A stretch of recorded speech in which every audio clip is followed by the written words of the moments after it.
Why so many people have to all of a sudden begin to worship? But they are saying stuff very, they are saying a lot of things. 6,000 people have watched Yeah, those guys are just pouring out. This thing will just finish now. Are you serious? 6,000 people have watched. Where are the anniversary itself that started from yesterday? Only 1,000 What we did last night till this. Hello, who's joining us? Hello, guys. People didn't sleep last night. Hello, everyone. Hello, Innocent. Hey, yo. Hi, Dee. Oh, my God, Dee. How are you? Esther, good evening. Oh, I thought it was afternoon. I just had... Innocent, hello. Back again. Yes, we're back again. Shegun, good evening.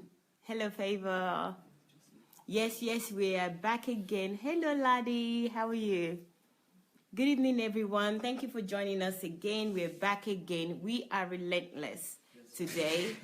So we're back. Pastor Sunday's lifestyle. It's actually 12:40 here. DSA has the energy that is now transmitted to everyone here. So we're up again and ready to go. And so you guys, have been living these lifestyles for how many months now? For 4 months. 4 months. Yeah. And you are surviving. Yes. So guys, you know what to do. Share. You know, people make fun of me when I say share. So share, guys. Please do, so that more people can join us. The more, the merrier. Hello, Esther. How are you? I hope you got home safely. Yes, I know you did, actually. I'm just saying that because that's what people say. Obviously. What are you talking about? Esther Kuganja. She's home already? Yes, because obviously she's showing she's there. So what am I even saying? I hope she goes safely. Yes. Hello, Kai. How are you? Thank you for joining us. Thank you, everyone. Ojo, good evening. Ike, good evening. Good evening, Deborah. Good evening. Good evening, everyone. Please share. Share. For those of you that like hearing that, share. And don't just share. Please invite your friends as well.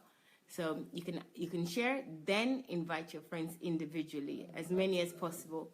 Okay? So let's get started. Right. Today, this evening, we're going to share our impression of DSA Golden Jubilee celebrations, which went on from the 26th to the 28th of May.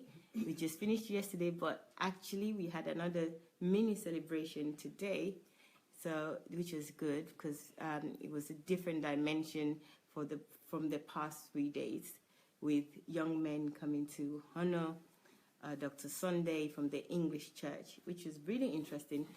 Concentration of black men that is honoring another. That was very good for me to see. So I know the video is already on Facebook. It's still on Facebook because we did it live. So check it out. Not yet, though. Check it out after watching this if you can't sleep. But if you can, then check it out at your own pace later. Okay? So, Paul, hello, good evening. How are you? Good evening, everyone. Yes, Dee, I can see you laughing with share. Yes, share, Dee. Okay, Olatunde, good evening. So active now. I don't think there is deliverance coming anything. Let me just show you around. Say hello. So guys, say hello so that everyone knows you're awake. Hello. Okay, hello. Okay. Right. I'm starting first. Right. My impression. Okay, I'm going to be the first one. Okay, my impression of the Golden Jubilee celebration. Actually, I'm starting right from the conception of the celebration, which really... you want to give them the inside story? Yes, I do. The behind the scenes. I feel like I should, guys. I think I really need to look after you guys and give you all the information, all the lowdown of everything that happened. But I'm going to say from the dimension which I was amazed myself, right? And I was amazed for many reasons, but maybe I can put it in a nutshell. And the nutshell starts from the conception, which is when we sat down. Dr. Sunday was saying, I'm going to be 50 at this set time. And I just came from England then, and he said, oh, just look into what celebration, Golden Jubilee is like. Come with information of how to celebrate Golden Jubilee. And he gave the same assignment to other people, so from other parts of the world. And we all came together with our information. I sat down with DSA and the team and just said, this is what we expect. This is what a Golden Jubilee looks like. And, you know, one thing that I remember, because this is really symbolic of DSA, which is I've just realized that in the last 3 days, that when you speak something, it makes it into life. You know, all the teaching on conversion, on time, on life is predictable, all those things, he actually embodies them. It's not something that he just says or preaches to us. So I sat there saying that Golden Jubilee is like this, is like that, you know, let's do this, let's do that. Just in the hope that he would say, no, maybe we shouldn't do this, maybe we shouldn't, maybe we should put this aside, maybe. He sat there and he was like, okay, all right, so you think we should do this? Okay, you know, and I sat there with the team and other people had suggestions as well. But, you know, the amazement for me is that everything that we discussed came to life. And, you know, I could just overlook this and say, okay, we had a meeting, we said we're going to do this, and then we did so. It's not a big deal. But something has been saying to me over the last 3 days that, wow, everything as you imagine, as you discussed, came to life. This is exactly what DSA says about life being predictable. This is exactly what it says about everything being an idea before. That it was, I remember one of his teaching that he was saying, nothing is tangible. We turn it into tangible products.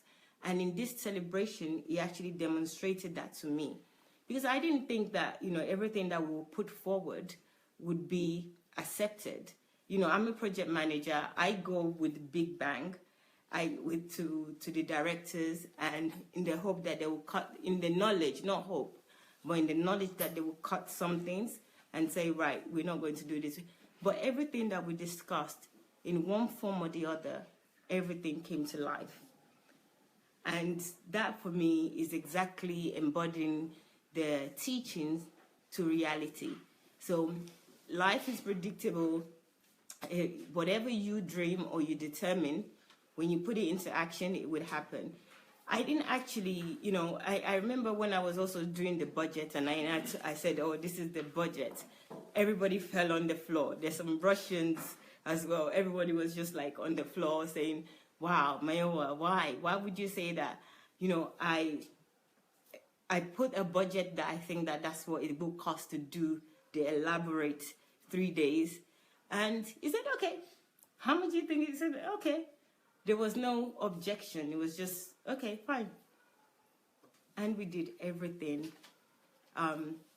So for me, that's like what people don't see or people don't know, that if you determine anything or you speak it, it would come to life with the action, with your belief.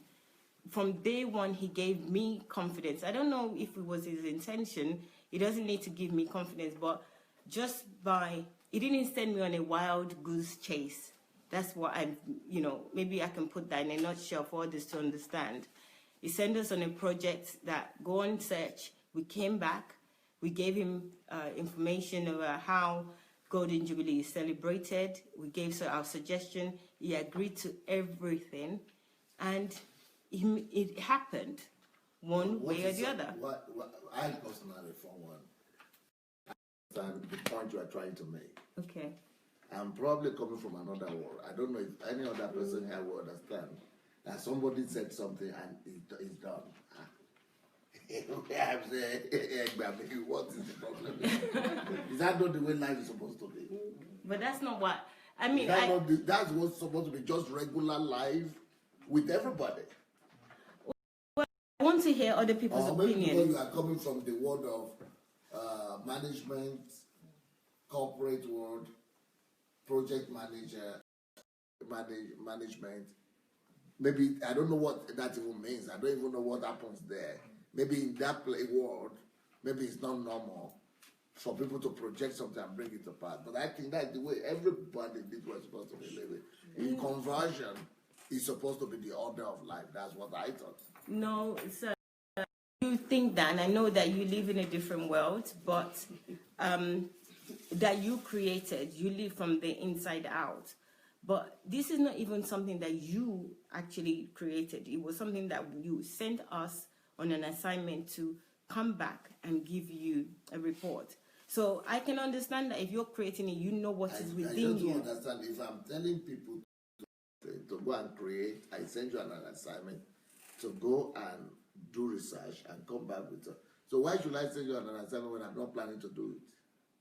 The reason why you are sent on that assignment is for your findings to be put into work. If it's proven, if it's tangible, if it's logical, if it makes sense. Well, I would like to say something about this. If this has been their experience, because you have to explain that and give your own explanation. Yeah, well, that's not even been my experience, and I'm even talking from my own point of view, not my point of view alone from the corporate experience, but from the experience of even my own decision life, things that I envision in myself. I would say, okay, I want to do this. I can, this is what I should do, but it doesn't happen that way. He showed me a different way that it can happen, and it's not even from him. And how many of us really here would plan anything or say that I want to do this? Not even plan it. Plan is the next stage. But say something that this is what's going to happen, this is what I want to do yourself, not that team of people came to you and gave you ideas of what is going to happen, to say you're going to do it yourself. And he funded, another thing is that he funded everything. When I said the budget, everybody fell on the floor. All the people that fell on the floor, I was thinking, okay, it's not even, the money is coming from him, because it's like, I will fund everything. So it's not like we need to put money together to make it happen. So, and everything happened. So for me, it's a lesson for me. It's a lesson that really what I say, I can make it happen. What I want, if I agree in myself, this is what I want, and I say it, I can make it happen. And this is what I've noticed with Dr. Sunday in the last 3 days, that everything is now coming together for me, that when he sees a word from the Bible, when he sees it, he reads it, he understands, and he believes it. He believes where the source is, where it's coming from. I mean, I've read the Bible. Everything is practical, right? Yes, it's practical. It's not just words on paper. This is life for him. If God says it, he believes, and he treats people the same way. I think I've said this already before. If you come to him and you say this, what your word is life. That is life. That is, there's nothing else. There's no other consideration other than you said what you said, and that's the truth. He's not considering anything else. He believes your word, that this is your word. Even if you don't do it, then it's like, okay, you didn't do it. The ability for him to move on without you doing it is something that he's developed. If you don't do it, his life is not dependent on it.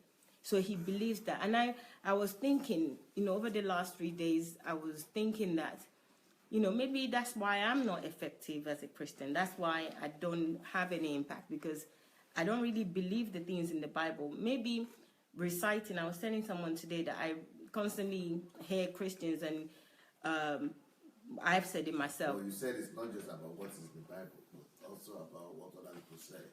Yes. So how about that? How much do you believe in that? Well,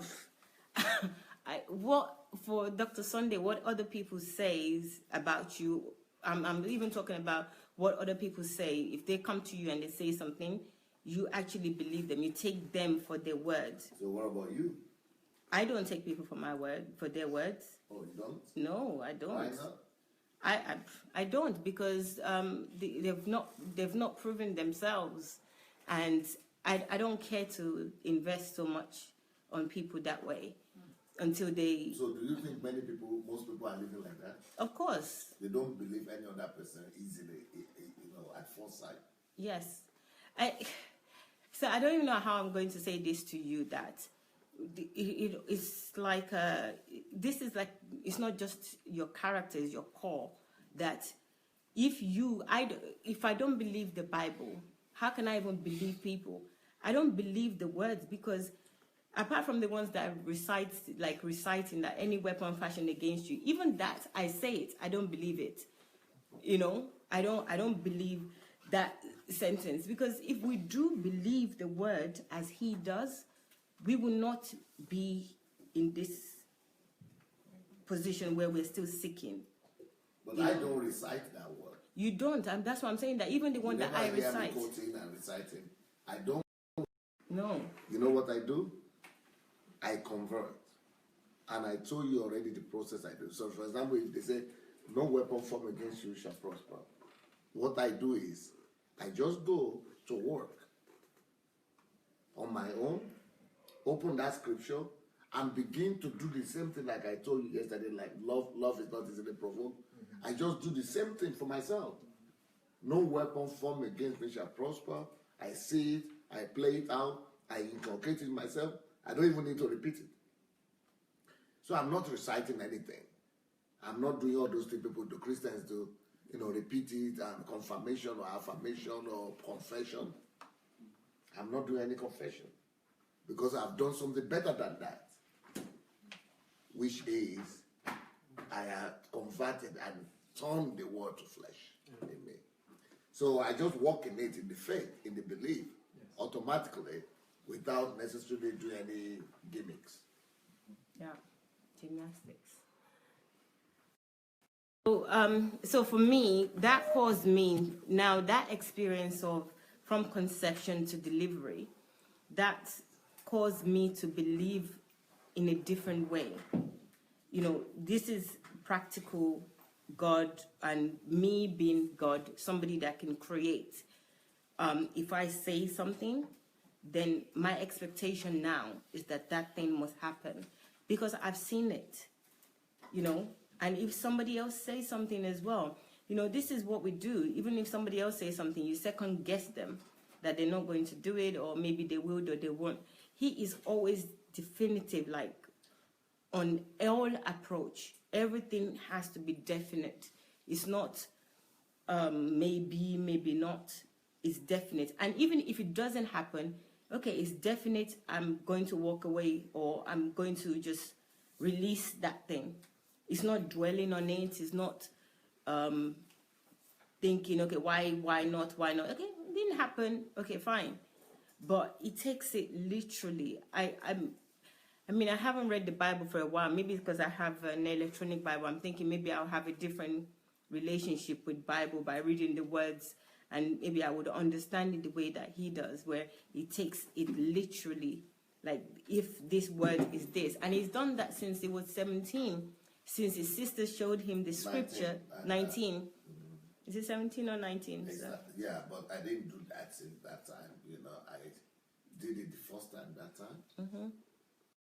19 is when the real system started. Okay. How many times have my mom showed me or even read something to me in the Bible, and I said, oh, okay, it feels good for a second. As soon as I turn around, it's like, what's she even talking about? I don't even believe it. I don't register it. So I see that this sets him apart from many people.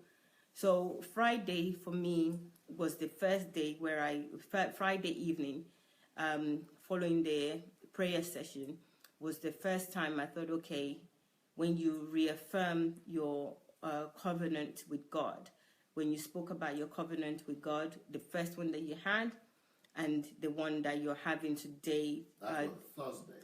It was on Friday, so. Thursday night. Before the whole, that was when the first group of people came. we prayed in the evening before Friday. Okay. Yeah. Okay. Thursday night. Okay. So that was the first. I'm not sure.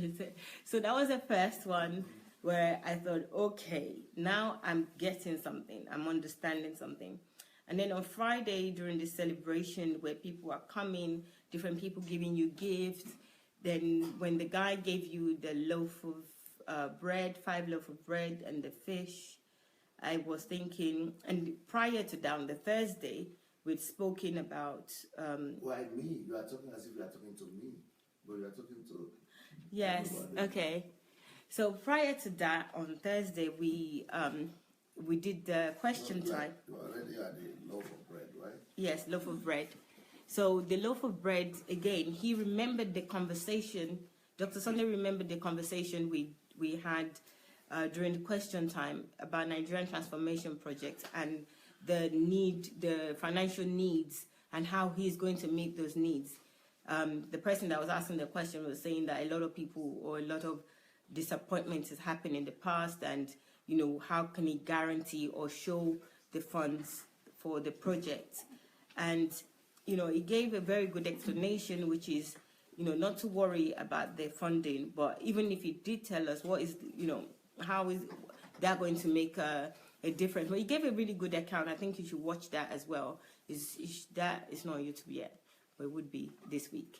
So, but referring back to it, when he was given a gift on Friday, which is the loaf of bread, 5 loaves of bread and fish, I thought, wow, referring back to it to connect that conversation to that event at that point in time, again, tells me something that is purpose is very focused. I don't know if the word if I say the word purposeful, everything is thought about. Nothing is just nothing in his life or in his experience just happens.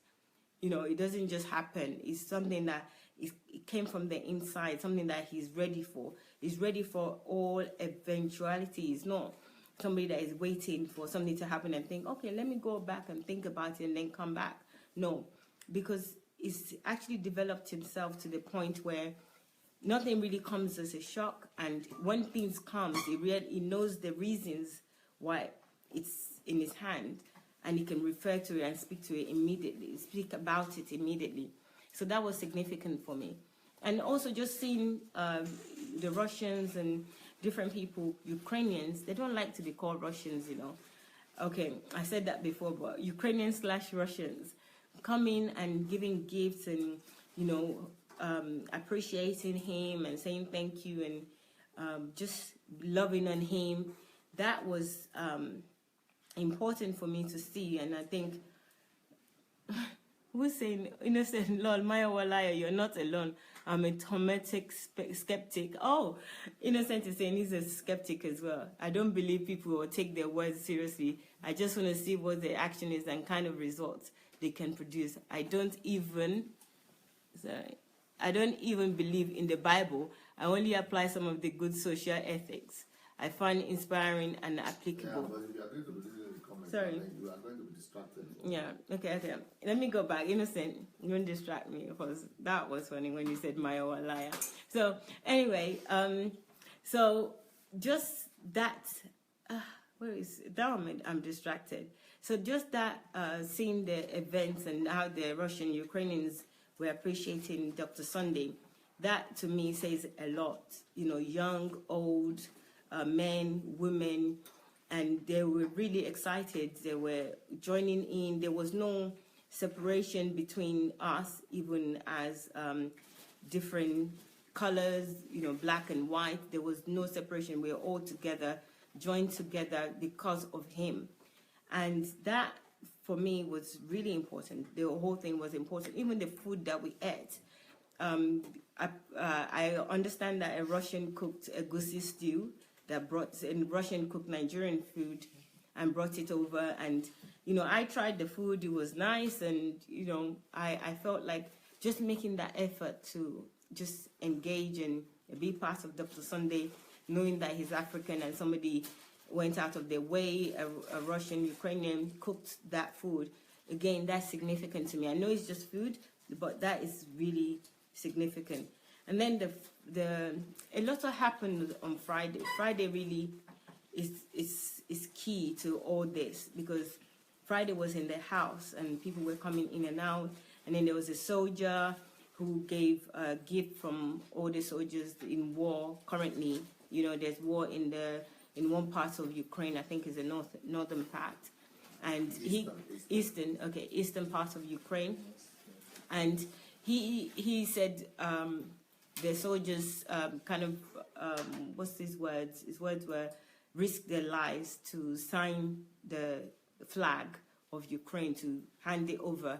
So he came to deliver the flag to Dr. Sunday and thank him for what he has done. And I've experienced that. I understand, and actually I've also experienced that they're good people. There are people that like Dr. Sunday in Ukraine, and there are people that don't. You know, it's almost equally.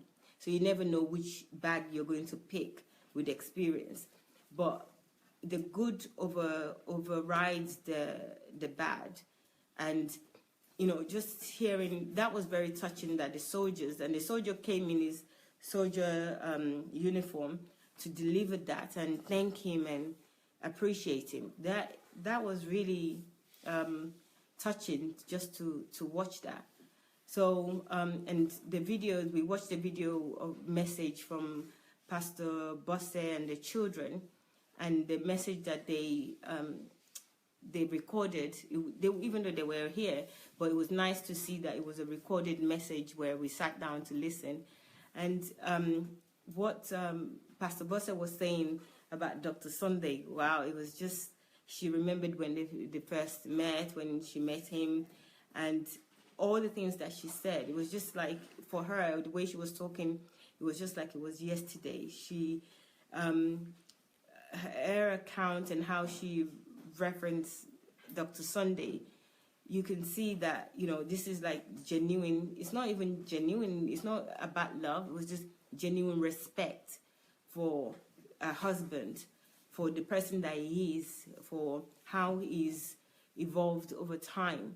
And, you know, somebody that is really proud to speak of her husband. So that was good. And then Pearl's congratulatory message was also important for me, and I think she repeated the words that I remember is that, you know, her dad saying that he wasn't perfect. When he goes to heaven, what he would like to say to God is that, I'm sorry, I wasn't perfect. I didn't deliver I was not perfect. I wish I could be even more perfect for you. And Pearl was like to her that he was perfect. He was everything. How can he think that he's not perfect? So hearing that from a daughter to a father, that again, I think that is really significant. I know a lot of people say they like their dad, or, you know, some do, some don't. But to a young lady to say their father is perfect, you know, and she's a wise girl. She's not a girl that just says whatever, oh, I love my daddy or whatever. She gave reasons. She gave the points why her dad is perfect, and that was a big deal for me. So those two resonate in my head until the Sunday when the others were giving their testimony as well. Also, although they gave their testimony in the video as well, but Pastor Bosse and Pearl resonated in my head. And just the whole day, just being together, just having everyone together on Friday was really good for me. That, you know, day one, this is how it is. Then day two, I just felt like, you know, the best is yet to come each day, and each day surpass the day before. So on the Saturday that I have been to the Admiral Center before when Dr. Sunday showed us, so I've had that privilege to see what it looked like and everything. But going back on Saturday to see the place and see the decoration, the settings, how everything has been set up. There were islands I think they were 19. I'm saying that then 22. Okay, so I'm saying that I was saying 19 because maybe 19 was the last table that I saw number, but 22. I even thought there were more because they were on islands and people had their table. I remember when I went and I was saying to Dr. Sunday that maybe we should have it in another area like the play area. I just said it like, okay, because this is like really massive and there's a lake in the middle of it, that should we have it there? And he said, oh, this is the children play area. And I thought, okay, I just want him to do the things that he wanted, but to see it and again see it live, that if you can dream something, that says something to me again. And this is also related again to his teaching for me, that he can see it. The things that you can't see, you can see it. Because when we went to the Admiral, I was thinking about the resorts and all the things that is available there that you can do just for me to go there and to go there as a spa day. But to actually see that he saw the vision of how it's going to look, I didn't even see that vision. I saw the place. I went there. They showed us the place, but I didn't see that vision. I don't know if he saw a picture. They showed him a picture of how it's going to look. I don't think so, but to see that exactly, this is another thing where I'm thinking whatever you believe, whatever you think that is possible, and it's possible, and you take the actions to make it happen, it would happen. So that's another preaching coming to reality for me, because it was exactly, or even more than he had explained that the day that we went a few weeks ago, where he said this is how it's going to be, and it was exactly like that. And okay, that's just the scenery, and the scenery was beautiful. But the other thing is the experience there. Dr. Sunday dancing to each table to congratulate guests on each table. It's a 360. It's like a huge circle. If you've seen any of the videos, so going on each table and greeting people and thanking them. Somebody said it was like a wedding, because maybe weddings in a hall, they go around to some tables and thank people, when the bride and groom comes in or after a while. And it was exactly like that. But it wasn't just like a wedding. I wasn't even thinking of a wedding. I was just thinking of the fact that it's his birthday, and I think that it was actually celebrating people. It was taking the opportunity to say thank you to everybody and appreciate everybody individually. So we came to celebrate him, but it seems like he was actually celebrating us by getting up, going around, dancing with Pastor Bosse, going around and dancing. It was just such a joyous thing and a lot of effort to go around the whole 360-degree round, greeting people. That was really good. And he didn't just dance and just greet them. He would take pictures, talk to some of them. That was a big deal. These are guests that I invited, and he treated everybody as though they're the most important people in the space at the time. So that was great. And then the students, they came round from one side dancing. I love that as well, dancing. And then the Ukrainian from another side. So we all came together, we were dancing. That was just great moments. There's several great moments in there on Saturday. Really, really good. I'm conscious of time, and I know it's late, so other people need to speak. So on Sunday, so I'm jumping to Sunday, but Saturday was fantastic. I love Saturday. And Sunday, at the end, and Dr. Sunday appreciating people. So first of all, Sunday in the church hall itself, it was set up like a dinner hall. With tables and food served in the church. And, I know how people, the church that I used to go, it's like, oh, don't eat in the church, don't do this in the church. I know it's a special day. And they just attach so many nonsense things that they're not important to church, to God, as though I'm staying in church or staying in God for eating. I know sometimes people need to be kept in check because, they just go out of order. But don't do this, don't do that. It was too much. So at first, when I saw the setting, it was beautiful, the way it was set up as well. I was thinking, in church, my religious mind just wanted to kind of play in, but I've been transformed, at least slowly. So that religious mind didn't even last half a second. And I just saw the beauty rather than the judgment of, church, the beauty. And everyone was just so relaxed, and they were eating and enjoying the moment there, celebrating Dr. Sunday, and people singing, coming up, wishing him a happy birthday, and the service was going on better than normal. So I was thinking, this is just like being in the presence of God. You're not worried about anything. You don't need to worry about anything. You're just there in his presence and just being yourself as you would normally be, anywhere else. So I love that. And also the testimonies. But I think other people will talk about the testimony, especially the one from the family. And Dr.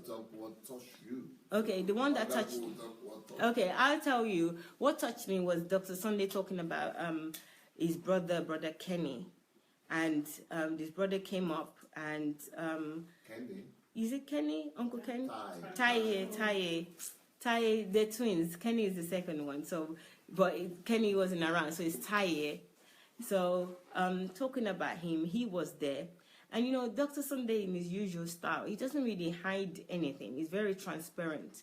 And he talked about who Brother Taye is to him.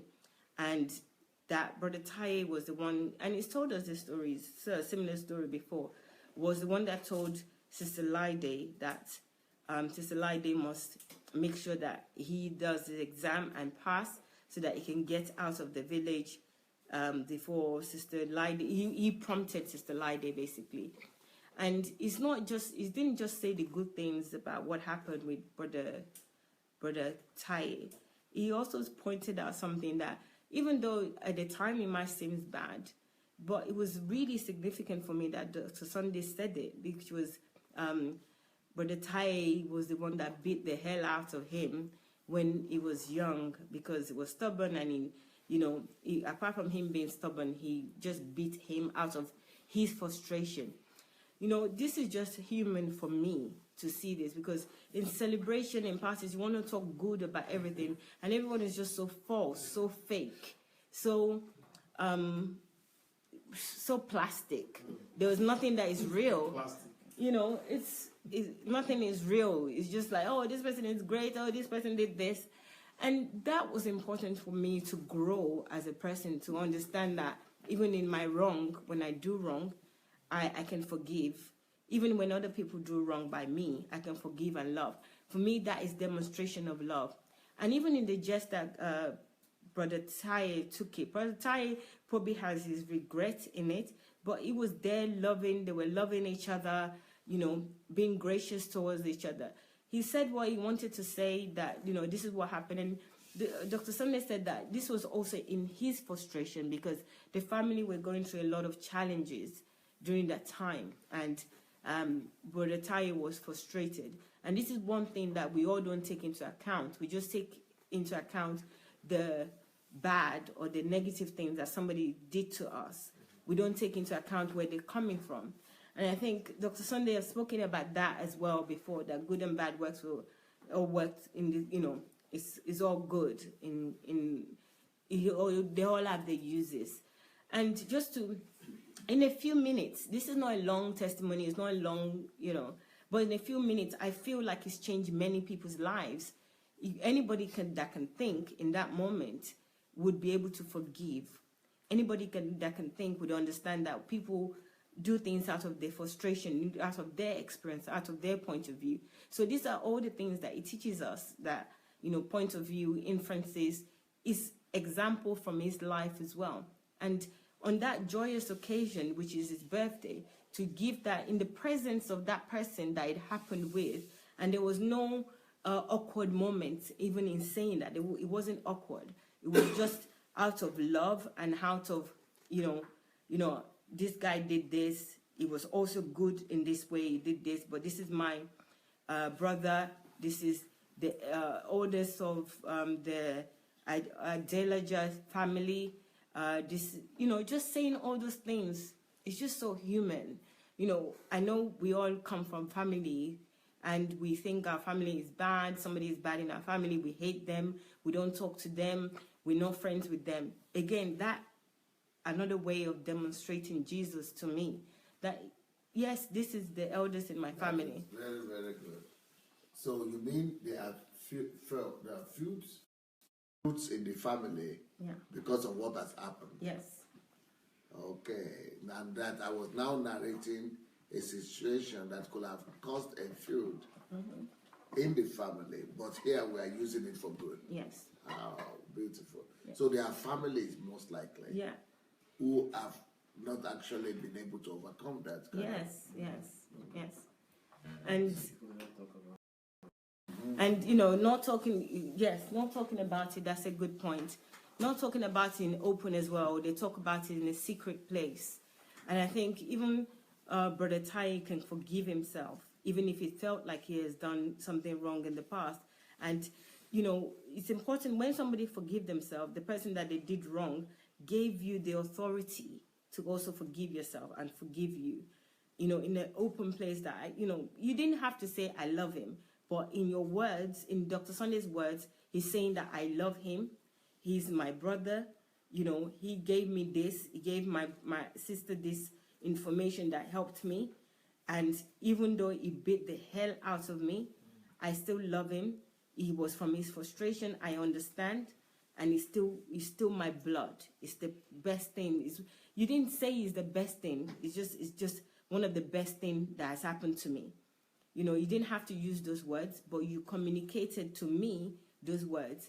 And, this is another thing that set Dr. Sunday apart for me as a human being, that even in all those things, he can come together and mold, or not mold, like equates all those experiences to what he's using to love people, what he's using to understand people, what he's using to deliver other people, to deliver other people. Because unless you don't think you're not in this world, you've had family members that have done something wrong to you, that you're still holding on.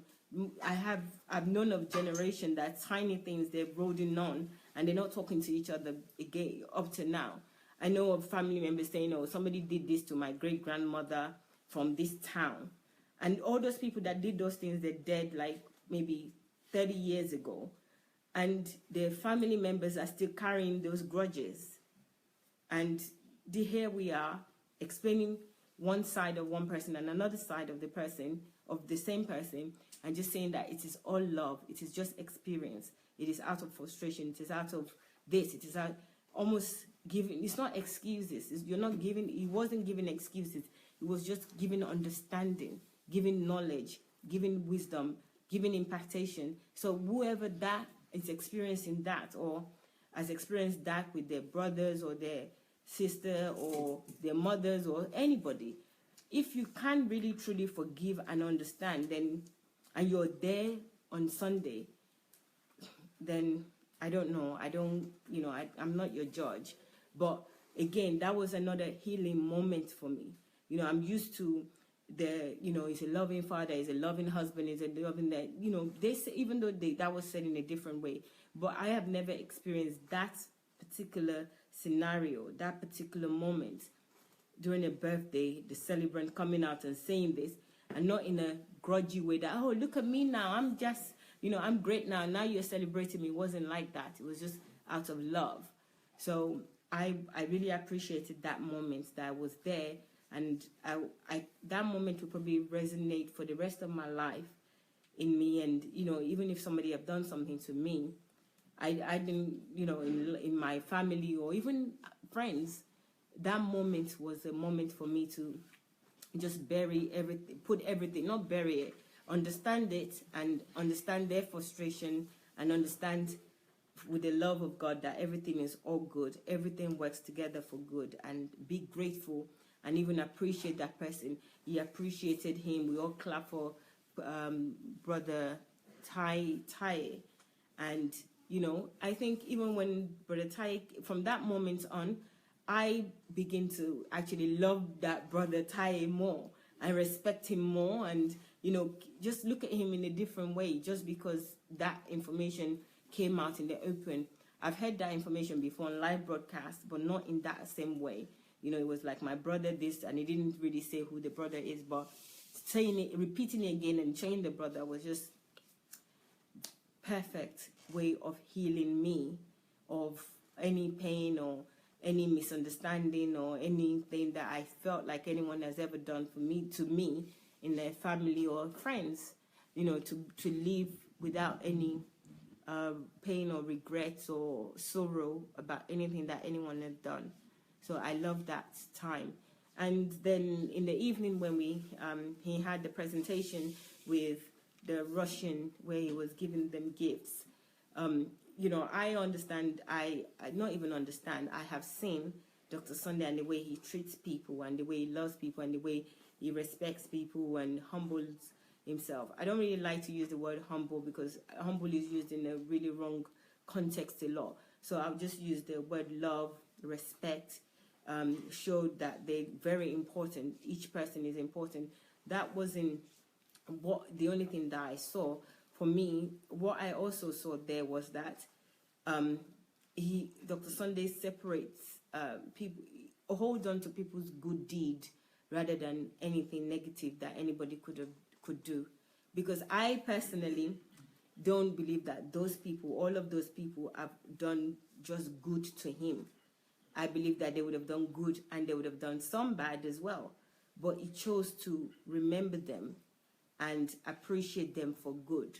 So that, that is just my own account of that, because I've seen a lot of things, and some of the people that is giving gift to, I don't know all of them, but in my mind, it's like, okay, these people have not just been good all of the time, but he decided that I am going to appreciate you.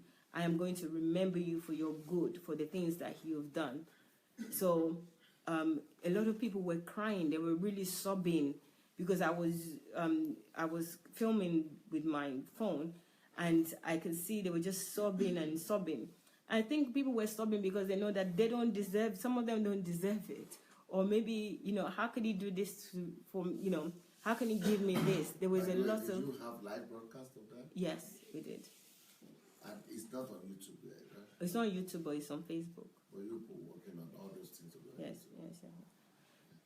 Yeah. So, so that again, that was another extension of, who he is, as in his focus is on good, is on love, is on what is inside of him. It's not just on what seems good what seems good to other people. It is what is inside of him is much, much greater. I think this is when people say, they always recite, he that's in me is greater than blah, blah, blah, blah.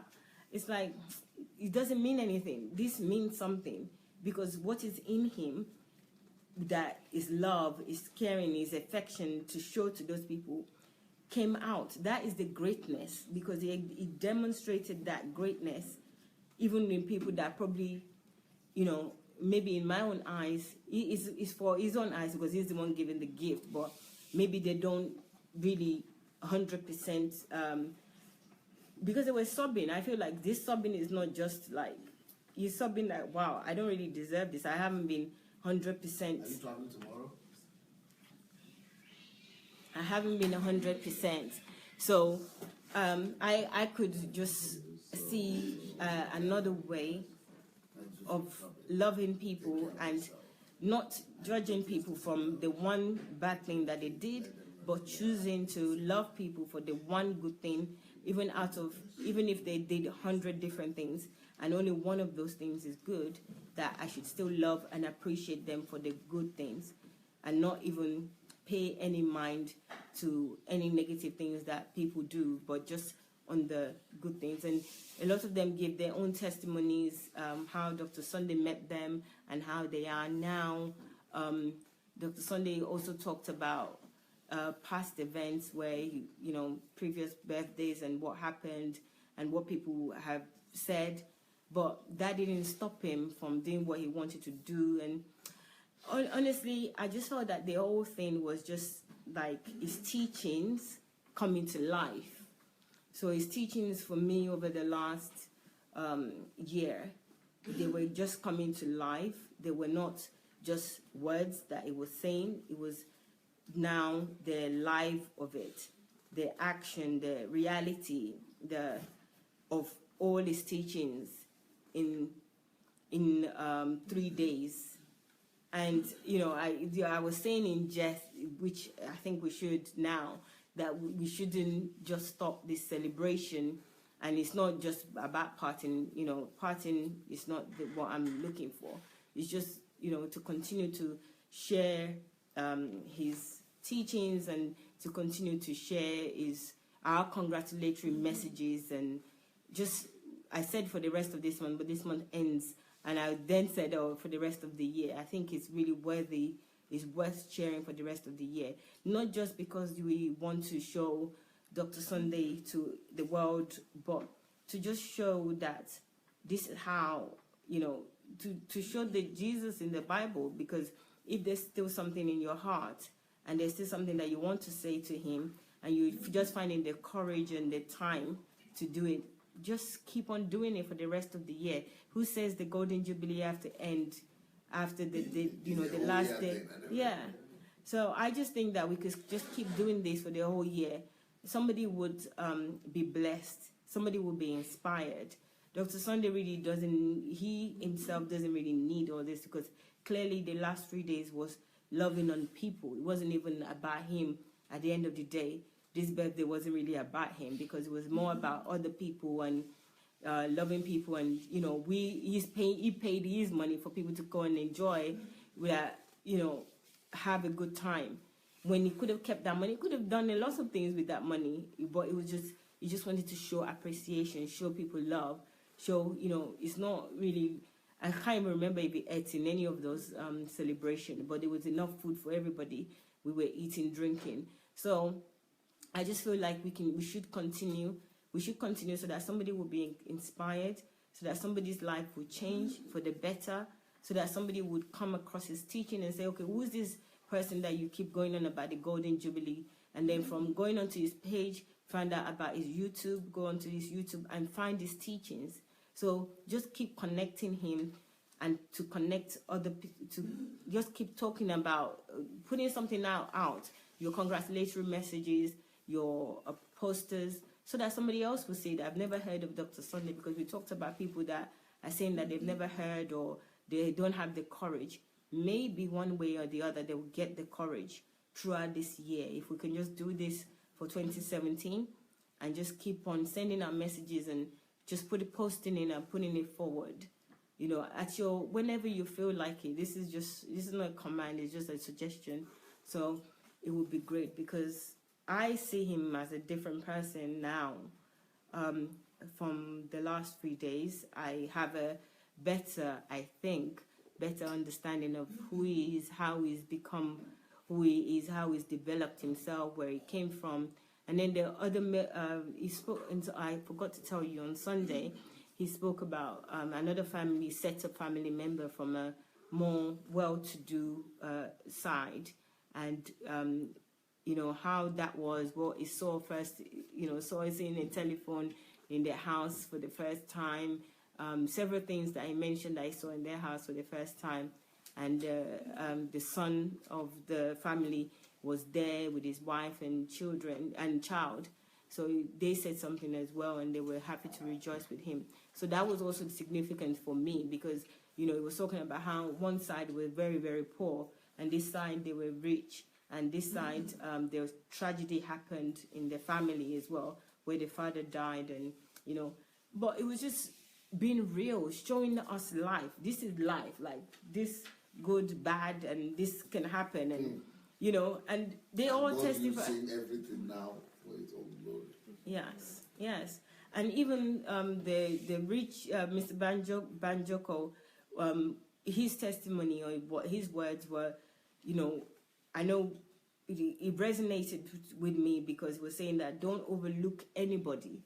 Don't look at, and he's coming from a rich family, rich side. And he was saying that, not to overlook anybody, not to think that people can never rise, their children out there. That moment for me as well is something that we all need to kind of take hold of. Don't just listen that he said that, but actually make that into reality, not to overlook any child, not to look down on people and think that they can never amount to anything, or, where they're coming from, what's their background. So there's a lot of lessons in the whole celebration, lot of lessons, lots of depth, lots of inspiration, lots of miracles. It was all like miracles from start to finish. I don't really know what type of miracle I could even ask God for, because everything was there. It was a mixture of everything, love, tragedy. It was just too much, wisdom, power, everything was there. Faked. No, nothing faked. Real life situation. Yeah. So it's just like it was just a totally Unprecedented. Yeah, unprecedented. That's it. Yeah. Oh, I didn't know. Unprecedented moment. 3 days, and I think that over the next maybe few weeks, I will still remember something that I haven't told you at this point right now, but that would, and I know several things already that I've given account of that have changed my life forever. So my lessons were, first of all, is that good and bad, which was part of his teaching in question time, they all work together for good. They work together for God. But in Dr. Sunday's life, my main lesson was that literally the word, taking the word of God, making it life, putting it into action, working on them, whatever area that he says, it comes to reality. It's not just words. It's not just the Bible that I grew up with. It's not just something that, is just written for written sake. No. So taking that, that alone, I think that will change my life on its own. Just that, knowing that somebody takes words and makes it into life. And thinking back, I should have known better, because in his teaching, he's taught us that when that we are creators ourselves, we're co-creators, we are God's creation as co-creator, and we're God in flesh. And the thing about words that I understand from him now really goes back to the beginning. God used words to create this earth. It's like, let there be light, there was light. So he's actually doing that with everything. Let there be this type of celebration, and this is exactly what we receive. Let there be this, I am the greatest, and that's exactly what it is.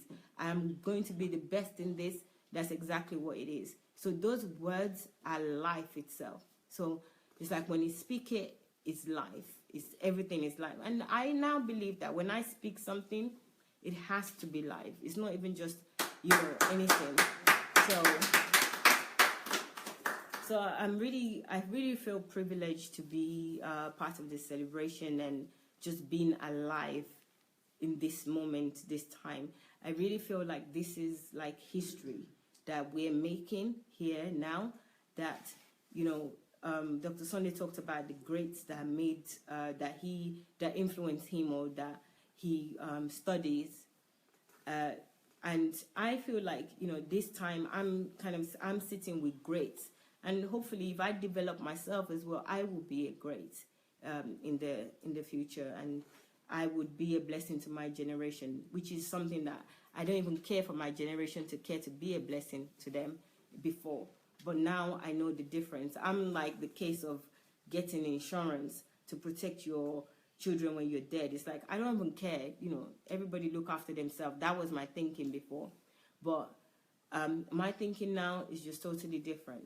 Just seeing how I'm not waiting any longer to die. I'm not waiting for heaven and getting my ticket to go to heaven and just sitting around waiting for the plane to come and pick me up and die, and go.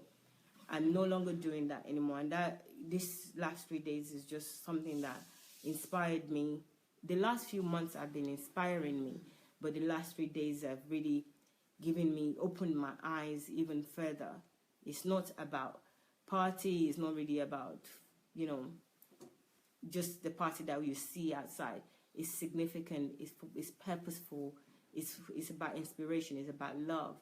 It's about human. It's about kingdom. It's about God. It's about demonstrating love, God, Jesus in this world. And that's everything that he did right from the conception, like I said, to delivery, to the execution. So it was, for me, the part that you didn't see when somebody is conceiving, to the pregnancy of running around, to the delivery of having the baby. So, and now the baby is born, we've had the 3 days. We need to nurture the baby to develop, to grow. And that's why I'm asking for the extension to the year, that we can't just stop here, we just need to carry it forward and continue, because in Dr. Sunday's scale of gratitude, it's not about just saying thank you, it's about replicating. And if we can't replicate, because we haven't had 30 years of this, we don't need 30 years, because it's delivering it to us straight away. But we have this moment to share his teachings, to give a congratulatory message so that other people will be inspired, just like I was inspired, just hearing other people. So let's just continue and just continue in this Golden Jubilee, hashtag Golden Jubilee, DSA Golden Jubilee, at least to the end of the year. Okay? So that's me for the 3 days. Thank you. Now, it's clear that Bayowa has been around because she's not controlled, she's not intimidated, she's not feeling compelled to stop or to round up or to shorten it, or what will people say, or but she's really having the liberty and the freedom to release everything she's learned and what is in her heart. Normally what I encounter is people are always controlled, even when nobody is controlling them. Self-monitored, self-deprived, and self-caged. They themselves are their own evil. Just like that guy that said he wanted to get to me and he couldn't get to me. He put it in his own head. So there are a lot of things that we are the ones who have caged ourselves when nobody is caging us. And my wife just proved to us that he's out of that. She's free out of that. She is going to release, and she's told to speak. And most people will say, "Oh, okay, I cannot."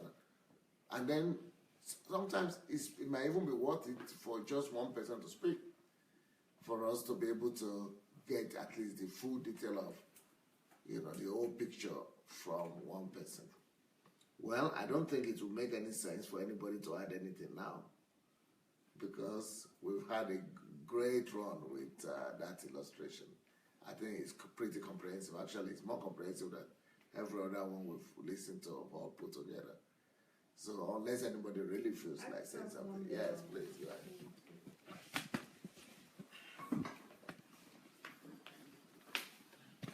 Yes, hello everybody. Of course, this is Lola talking. I've been listening to the testimonies of the wonderful 3-day celebration that we've had, celebrating Pastor Sunday's 50th birthday. To me, one of the things that I found amazing in the whole idea and manifestation of the 3 days is what happened way before the 3 days. And it happened it started off by Pastor Sunday telling us that, I think it was a month plus or maybe even longer than that, he had promised that for his Jubilee, he was going to release a series of books. And his desire was to release 50 books before his birthday. And that was quite something, because to me, that's where the birthday celebration started, as far as I was concerned.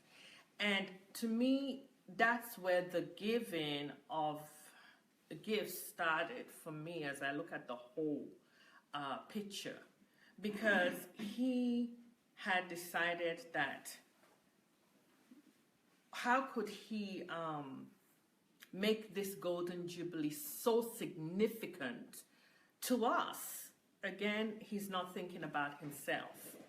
He decided to pull out of himself and out of his content. When I say out of himself, I'm talking about his content.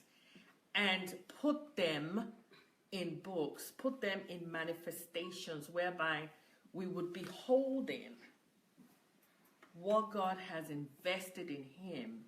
It will be turned over to us in tools. It will empower us. It would give us direction, strategies, and many principles in certain areas that human beings need answers and solutions for. And so to me, the celebration had started. I was like, wow. The other thing I noticed, I've never seen, that's one thing I've never seen any birthday person ever do way before their birthdays, is plan all these wonderful books that we may receive before the actual celebration. I don't know if you noticed that when those books were being released, the topics were mind-blowing. I mean, every single one of those books, we want to read them all. Because we know that when we read it, we know the impact that it will have in our lives. And it also teaches how to impact other people's lives. I found that to be absolutely amazing. And how could you forget that Pastor Sunday is getting ready to celebrate his birthday? And then the other thing too that was amazing that I have never seen before, I don't know, maybe some of you have seen it before, but I have never seen somebody who is celebrating their birthday have tons and tons of congratulations. I would call them love letters of the way that they love Pastor Sunday. We love Pastor Sunday, his attributes, testimonies, all of it just written. I mean, it was every day. It was, I don't even know how many people were writing at the same day. Some people didn't just write one. Some people just kept on writing, about what Pastor Sunday means to them, what has happened to them since they met him. You are a miracle. How could you have all this inside of you and be quiet for all this while we have been talking since yesterday? And it's 2 o'clock in the night and we woke up. You are waking everybody up. Everybody has was sleeping before. I have never, ever seen that before. I think if that were to be compiled, it would be a big book. Or I would call it love letters to Pastor Sunday way before his birthday. And it's still continuing. Then the third thing I also noticed is that people were celebrating. We were concerned that we were not able to do live stream when we had it, the celebration outside in the big retreat, area that we use. We were sort of concerned. I kept on hearing, we can't stream it, no live, we want people to see. But we didn't know that the people were enjoying themselves, having parties all over the world for Pastor Sunday. I don't even think they even remembered that there was going to be a live stream. They were having their own personal live stream all over the world. Who has a birthday party like that? And then I would tell you, another thing that I noticed was that the celebration was so kingdom oriented. It even got to a point where we started saying, this feels like the Garden of Eden. This feels natural. It feels like this is what we're supposed to be doing as children of God. loving each other, appreciating each other. There was not a spirit of jealousy. You know, we didn't even focus. To me, I didn't see any of us focusing on, you look better than me or anything like that. We appreciated ourselves as beautiful as all of us looked. But we were waiting for Pastor Sunday and his family to come on the red carpet. We were not irritated. We were not anxious. We were not worried as time was going on. We were just waiting because we wanted to celebrate this wonderful gift that God has given the body of Christ. Every event was a testimony of God. Every event. Every time there was just testimony of what has happened to people since they've come in contact with Pastor Sunday. And I don't have to say it was hour by hour or if it was minutes by minutes, but it was just testimony on top of testimony. Another thing that I had never seen in a birthday event or celebration was, you know, it was like Pastor Sunday is not even thinking about himself at all.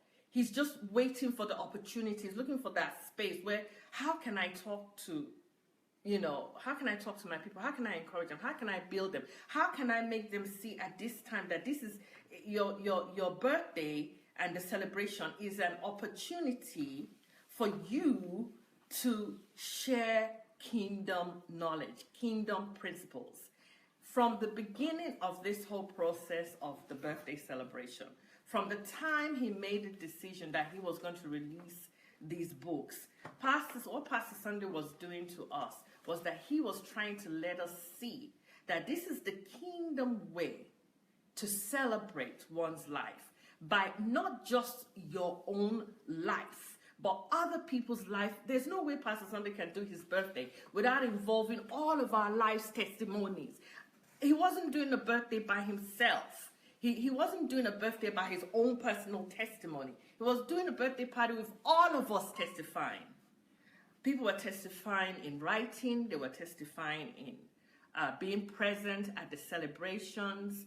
I mean, we had dances. We had the band. We had this young band that played when Pastor Sunday and his wife and family came out of the limousine. They played so beautifully, so skillfully, so, you know, artistically, you know. I even interviewed the ladies. They saw me, we talked together, the girls. They were telling me 6 years old, they had started this group and so on and so forth. So this celebration, to me, I have never seen anything like this. I mean, to me, it was a kingdom. It was planned in heaven, delivered. You were talking about it all happening, right? It's the essential kingdom, huh? Yes, because it was planned in heaven, it was completely received, and it was completely manifested. That's what happened. That's why everything fell into place. Because it's a kingdom thing that happened at this event. And I truly love what Maiwa said. And there's something about it because, see, God has started something. And even Pastor Sunday has taught us that, okay, yeah, great, you've accomplished this, but don't go down. Yeah. It's to go up. Momentum. It's to keep momentum. The momentum going. So I really agree with Maiwa that this place that God has brought us through this celebration is for us to build on it. This Golden Jubilee, even if it's just this year, to build on this kingdom gift that God has delivered through this event, to build on it. And I believe that we're going to have the ideas of what the next thing is, but definitely we need to build on this wonderful events that have happened.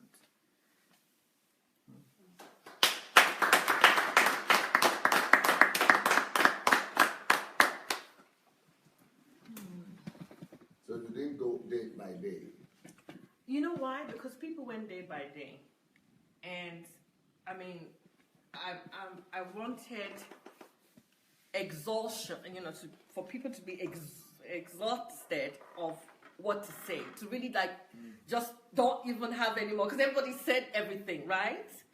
And then you summarize the 3 days. But I was always looking at the very beginning at the decision that I am going to print out 50 books, starting from the month, a few days before the month of May, and just have these things for us. That was the beginning to me. So it also ended the same way when he started giving gifts to the people he appreciated, over the years, the 50 selected people. So it really started with that, and it ended with that. So he was always giving, and I think that Pastor Sunday is like, he offers to God a delight of fruitfulness, which is us that he is invested in, which is those people that he appreciated. He offers that to God. And so it's like, it's the way to give thanks to God, to say, this celebration, what you've invested, I want to just really go deep down, dig it out, and I want to give it out. I want to give it out so other people can grow, so other people can know you, so other people can be in the right place with the kingdom knowledge that I am going to give them. So it's so powerful. So I just wanted everybody to just say everything that they saw in the day, because my mind was at the whole beginning that I felt it really started way ahead of time. Now, another question I have for you is this. You are emphasizing to a large extent the unusual things or the unprecedented things that this body presented to you, to the world, to the body of Christ. And you are always concluding by saying, I've never seen this before. I don't know, I've never seen this before. I've never seen this before. I've never seen this before. But that's not the kind of conclusion that I would have liked to have or to hear. That conclusion is called excitement or bewilderment at best. But the kind of conclusion that I would have liked will be principles, values, principles, values, decisions. So if you don't mind to go through the whole point again and come forth with some workable, livable, practicable, futuristic approach in terms of principles, decisions, values that could benefit not just you, but each and everybody listening to you, moving forward, the body of Christ as well. Or that's too complicated. Oh, well, even if it is, I'll try. Well, like I said, the whole preparation, I think one of the principles is being purposeful at what you do. It could be events like a birthday party, but actually in anything that you do things on purpose. You have to link that to what concretely? Are you talking about books? Yeah, I'm talking about how you were purposeful in saying that I'm going to release 50 books by my birthday. So if I'm having an event, it doesn't necessarily have to be a birthday event. It might be a meeting, and I say, and what I'm learning is that to have at the back of my mind what is, I don't want to use the word goal, but what is the reason? What is it that I want people to receive actually from this event? Now you are talking. Now you are talking. Because when you leave it out there like a white goose, for people, just express what you, and I want Anastasia to hear this, because She often does that too. She expresses to you what has happened and what she says and what she has witnessed. Then she comes to her own decision. This is what I want to do. But you go higher when you go beyond just the experience, just the excitement, and the bewilderment. Or you even go higher when you go beyond your own personal decision. But when you go to now present it as a workable principle for everybody, and then you go ahead to coin out value systems that could be lived out by everybody as well. Then decisions that everybody could look at and yeah, I got it. I know what to do, how to live my life now.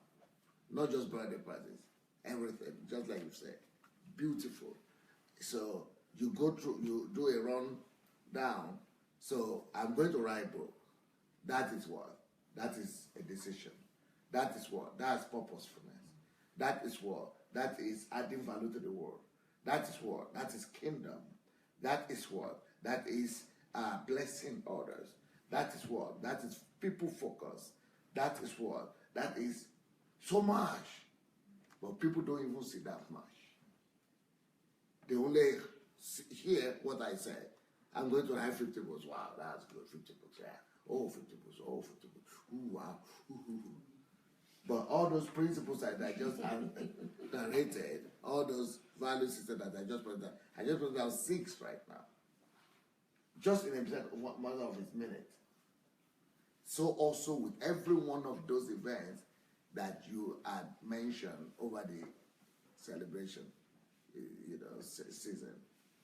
And so, keep on going. And it's not that I cannot do that for you, but I don't want to do that for you. No. Because I'm mentoring. I want all of us to mature and grow into that, the ability to be able to do that yourself. Yeah. Then people will know that, oh yeah, that's the way to think. Creatively, constructively, analytically. Yeah, and also another thing is that happened in the celebration too was a lot of the relationships. Maya mentioned that the gifts that he gave to the 50 people is not saying that those people are perfect.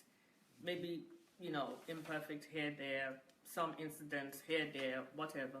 But they were appreciated. So for me, I am learning that if I have an event, I should not discriminate. I should not say I don't want certain people because I didn't have a good time or they did something to me, or something.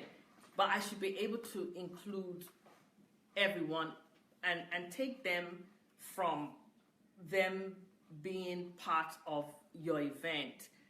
There was something that Pastor Sunday said this afternoon, that remember that even if you feel that they did something to you in a certain way and you couldn't forgive them or you can't forget it, but God doesn't leave them out because you have an issue with them.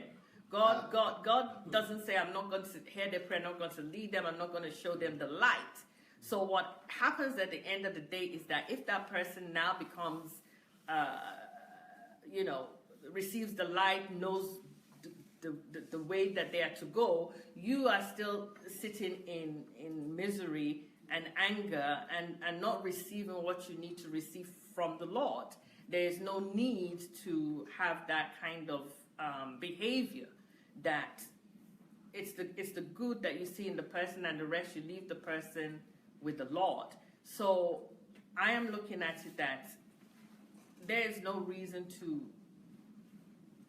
There's always some good or something that you can remember that this person did for you. You can't use what wasn't pleasant to just cancel everything else about them. But it actually becomes more beneficial. It becomes it creates the kingdom atmosphere when you can bring those people to the event, because you don't know how people are going to be blessed. Like Maiwa was talking, I mean, I was really, really blessed with Pastor Sunday's brother, Mr. Taiwo, I believe his name was. Because I just saw this expression on him when Pastor Sunday was explaining the situation. You know, he beat me, but at the same time, you know, he was the one that told my sister to talk to me. And I just saw this glow that came out of him. It was just like, you know, if you were looking for an angry face, it wasn't there. That is because it was a kingdom event that happened. It was the principle of love, compassion, forgiveness, knowing that, you know, God created that person. So for me, events should include everybody, really. It really shouldn't have anybody not included in the event because of one hurt or another. I think by including them, I think that God gets to work, gets to manifest his work in those people's lives. And I mean, it turned out to be a wonderful, I think another relationship is being established even in that side. Anyway, for me, what I gained in general is that to be purposeful, to be purposefully wanting your events, your life to be kingdom driven on purpose, to reach out to people, for the souls of men, for the salvation of the souls of men, and not to just half-heartedly do an event without understanding that this event is the event that can change people's lives if it's done purposefully. I think that's Beautiful. okay. Beautiful.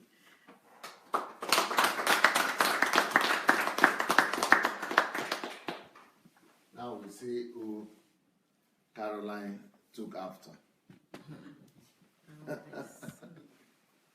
Well, you know, I think we had a good time. You know, is there any other person that is really determined to pass across his lessons? Because yesterday we went till 4 o'clock. Yeah, so we're still far from 4 o'clock. But so that's if anybody really wants to share. Because you are leaving tomorrow. Why don't you just share? I'm not. You are not. But you want to share now, right? Yeah, I just want to pass a comment and ask a question. Okay, you want to come closer? Sure. Take the place of your husband. Thank you very much. He's kind enough to Give your wife the moral support. I just want to pass a comment and ask a question. So the comment I have, the lesson I learned was a lesson, a comment, is that during the last HMT, I wasn't here, so I watched online. You had mentioned you're going to release 50 books on your birthday, and I counted it. Guys, so this is end of the year, so I counted how many months we had to go, and I couldn't imagine 50 books. So I imagined there'd be pocket books, like a little pocket-sized books, like just tips. So maybe, I don't know, a few pages, you know, just tips on, you know, 10 ways to think creatively. Do you know what I mean? So I don't imagine actual books. And then even the titles, I thought they would be simple titles. Again, like 10 ways what are to the think. titles that you like? Make a selection, or I should just pack everything. You have to pay space.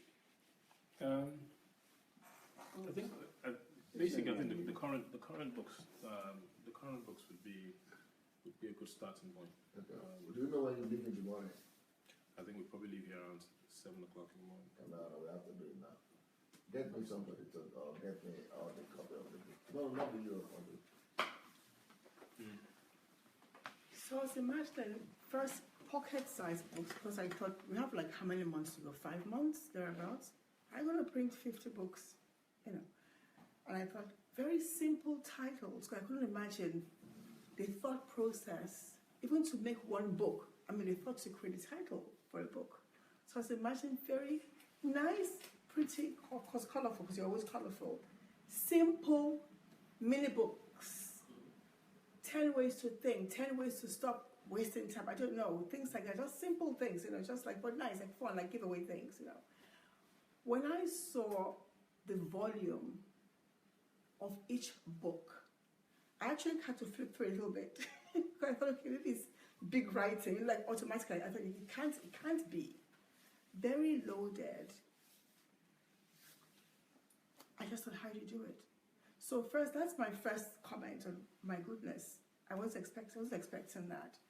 So my take away from that first is that you did things in such a purposeful way. So when you announced in 50 books, you already knew.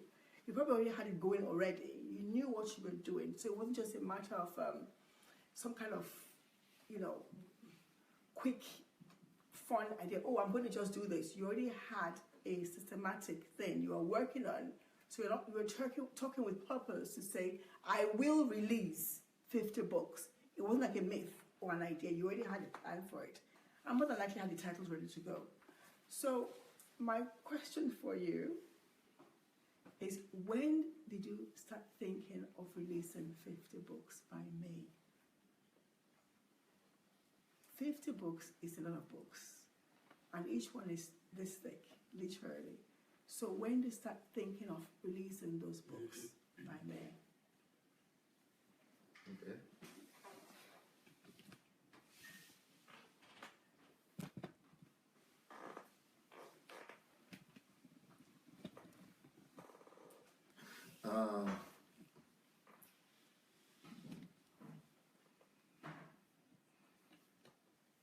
First of all, that your question should probably be a small indicator. And you mentioned it about being purposeful. Mrs. Shoronke mentioned it. So I'm thinking, if there is anybody watching us that is thoughtful, that's a thoughtful person, that is analytical, this should begin to answer questions like, all these things you are talking about Nigeria, the Nigeria project, Africa, big words, ambitious dreams, unbelievable statements, outrageous kind of claims.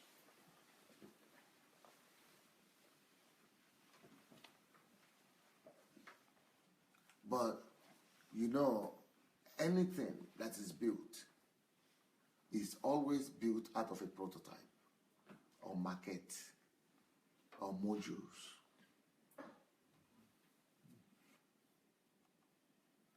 So people who are used to creating modules and prototypes, when they tell you that I'm going to produce 1 million cars, and he only has just one miniature prototype, maybe he's not as stupid as that miniature thing looks far from 1 million cars, where there's even not a single car here, just a miniature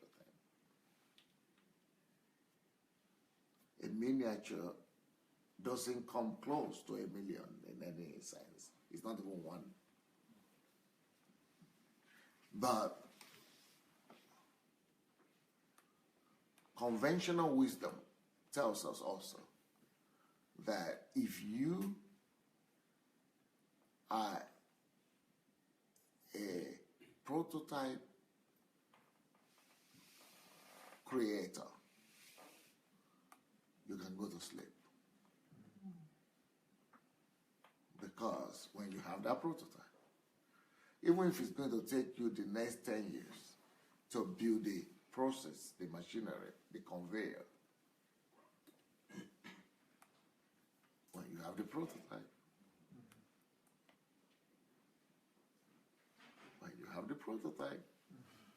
you know you have 1 million cars.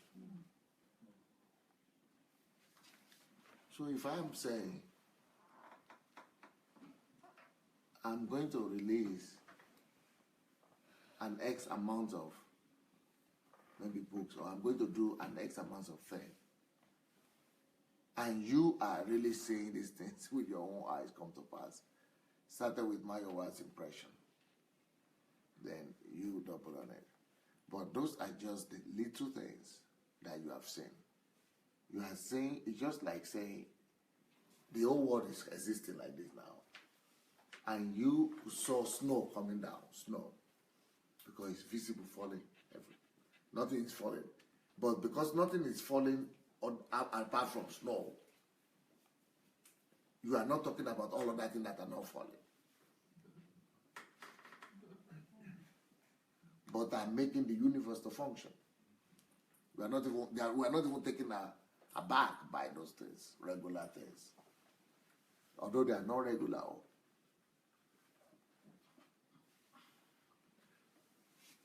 But the snowflakes that are coming down, that really makes it to get our attention, and we'll talk about that one. So for me, you people talking about 50 books, is that snowflakes that are you? I'm just wondering. Okay, why is that anything? Why should we be talking about that when there are fundamental things all about his birthday that you know nobody has even spoken about, that you have not even noticed?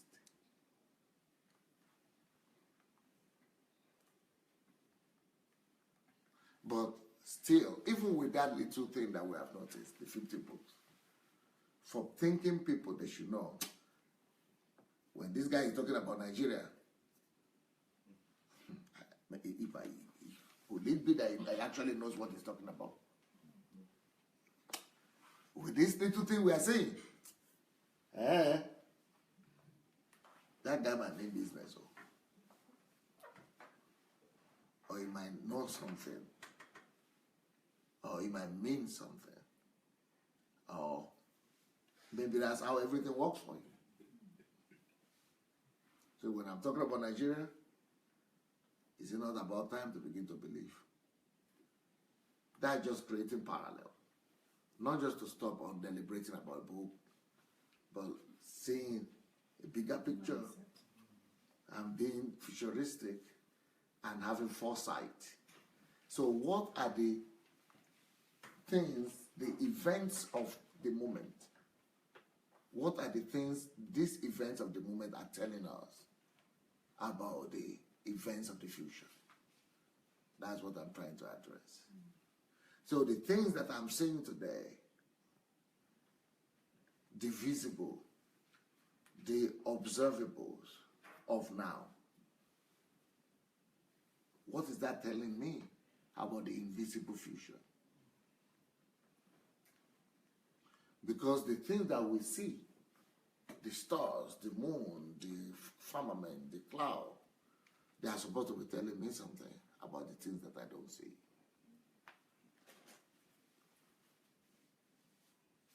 And if you walk with God, if you're a friend of God, you're supposed to be building your life in the same pattern, like God's pattern. Making people to see a little about the bigger future that is invisible to them right now. So whenever you see Pastor Sunday do anything or act anyway, put that principle just for your own sake at the back of your mind. What principle? That anytime I see Pastor Sunday do something, could it mean, and it's not could it, it is just that is the way I've been operating for the last 25 years.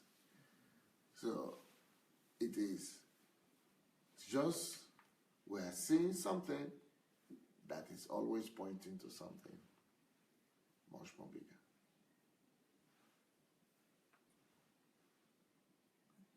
That is now relating the book, the 50 books, to Nigeria. So, for example, I might not talk about it. If you have not spoken about it now, I'm the one who knows what is happening. I am not expecting everybody else to know what's happening and to see that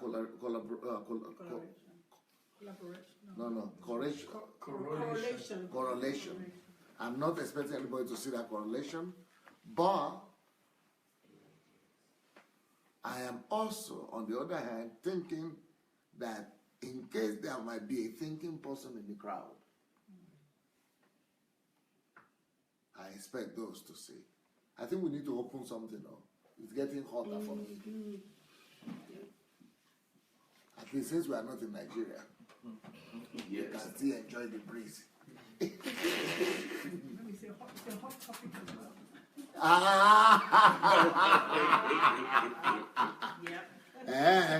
You made the topic just myself. He's cooking the mind and the brain. Okay. You open fully, right? Everything. Okay. So I've just painted one coloration. What do you call it? Coloration of correlation of one event with another. Let me give you another picturistic correlation of how the things that we see are simply a pointer to the bigger things we don't see yet.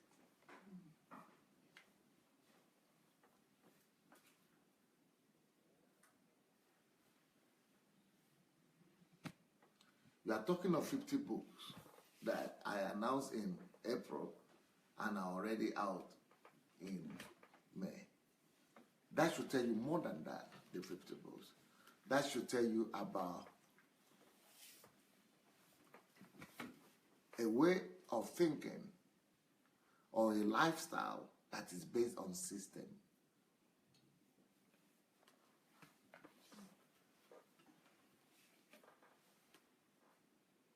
So, I don't walk by my feet or my hands. And I think Mayowa could tell you a little bit about that one.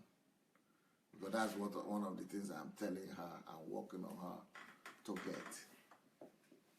You know, it's like the mind, the sleeping mind is waking up a little bit for her.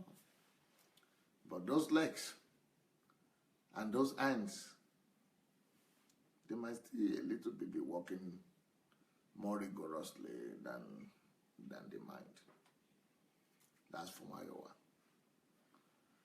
But most people in the world are like that, and they don't have somebody to work on them. What I'm trying to say is that thanks to the fact that I don't work by my feet and by my hands, I work by system and structures. I can do more than feet and hands can do.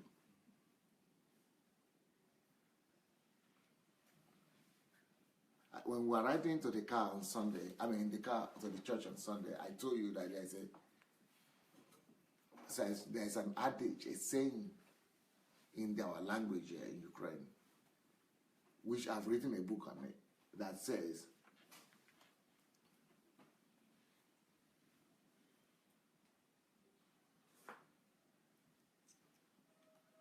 the lazy mind or the empty head forces legs and hands, it forces feet and hands to endlessly run out as skater.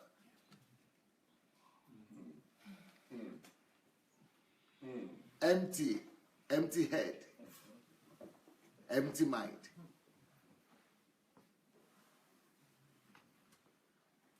It forces feet and hands to endlessly run etasketa. You know why it's forcing them to run etasketa? Because the place is empty. There's nothing to walk there. Since nothing is walking in the head, the indication that you don't have anything in your head is empty. Your brain is just like a decoration. It's like it's sleeping. It's not just sleeping. It's buried in that head. It's just the burial ground. For a lot of people, their head is the burial ground for the brain. The brain has been buried there. That's a cemetery. So the sign that your head is the cemetery of your brain is how much you run enter-skater with your mouth, or with your feet, or with your hands. But that's very difficult for you to understand that phrase if you don't think. What that is trying to say basically is a mind. We are created by God to walk with our minds, not with our feet or hands.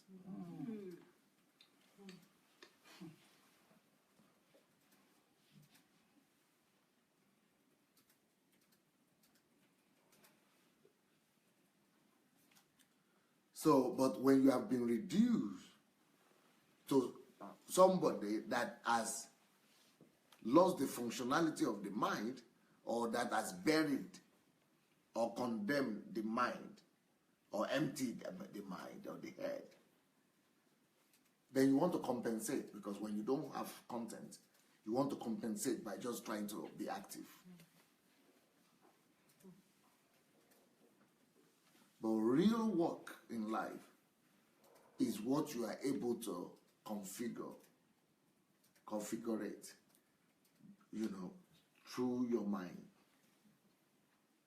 What you are able to put together, calculate. That's what Jesus was trying to say to when he said, anybody that wants to build a tower, to just sit down, not be wrong. Yeah, even not about the cost right now. It says sit down. So you cannot do anything constructive and worthwhile in life with your feet. Because when you sit down, you are not running right and scatter with your feet anymore.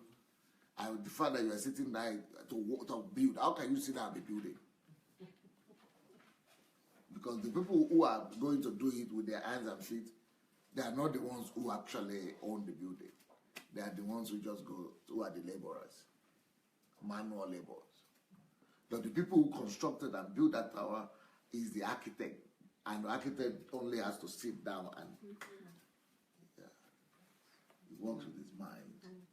He has to see a vision, see the whole detail of it. So that comes by sitting. If he didn't draw anything, he didn't come up with any concept, any draft, any sketch, any mind work, either there will be no building at all, or there will only be sand building, sand houses and by the waterside, like the children do. Or the kind of houses that Africans build, hut, we call them hut, not houses. See what Jesus is saying?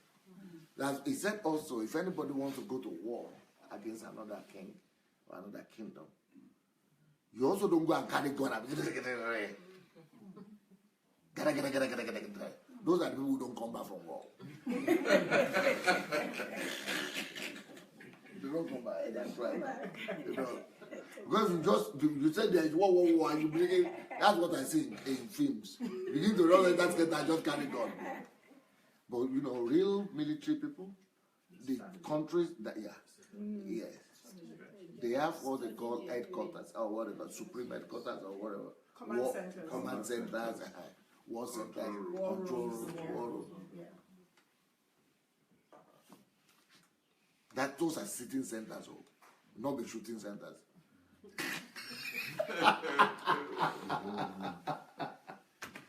And that's what Jesus was talking about when he said, "Go and sit down first." So when either it is house you are building, or tower, or war you are going to plan, or you are going to war to fight for war, it's all about sitting.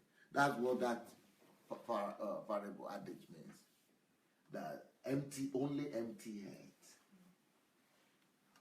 So when each time I used to come to England and then New York later on, and I see black people,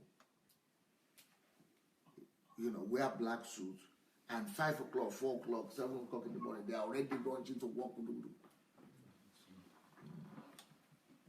They are going to clean office before the man who is using the head come to work. So when you are old, you need to walk with your feet like that or with your hands. It means something is empty somewhere. Empty hands, empty heads is the thing that is the reason why feet and hands have to be running at a skater or mouth.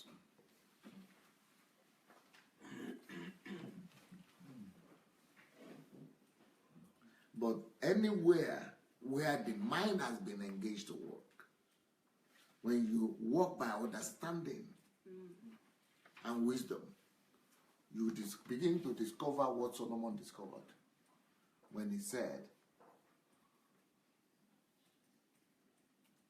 by wisdom a house is built. Not by bricklayers, not by brick or laborers, not by brick or cement.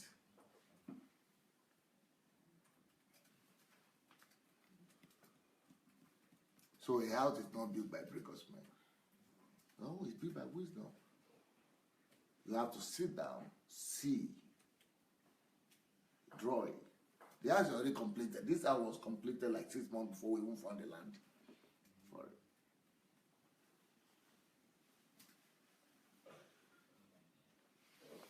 What am I saying? So, I think it's a long, complicated answer.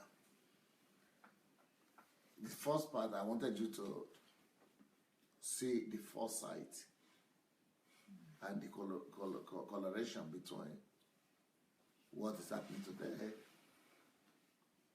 as a futuristic event, as a pointer to the future event.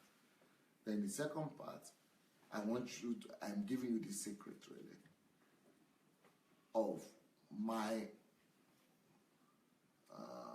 modus operandi, or what do you call it? Yes, so mode of operation, which is I would rather work through understanding, wisdom, understanding, and that's how I work, and that's why I'm not mistaken when I say something. So since you are curious though, how come I said it in April, and I was so sure I was going to have the result by May? I gave you the secret behind it, but if you are really concerned about the book, I can also show you that I was not talking about 50 books by May in 1 month's time, just 1 month, to have 50 books. I was not talking about it because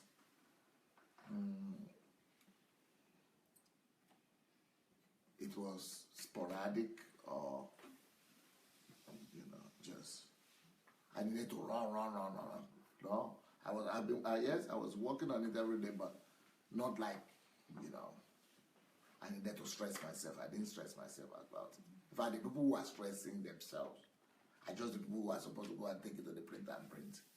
They are the ones who are stressing themselves. The people like Egon and something, they don't write anything. They just need to go and take it to print. They are not even succeeding in printing fast, or even downloading to the internet, to the Amazon.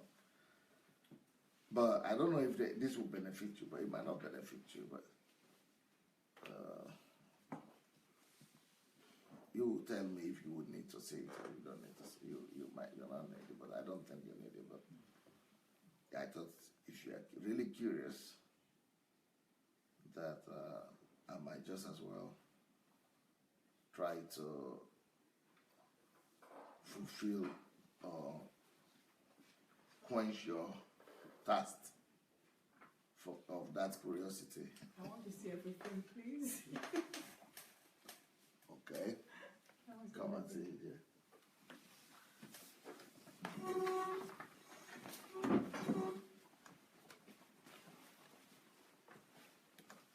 This is only, first of all, before I go to this one, just type one word. Not.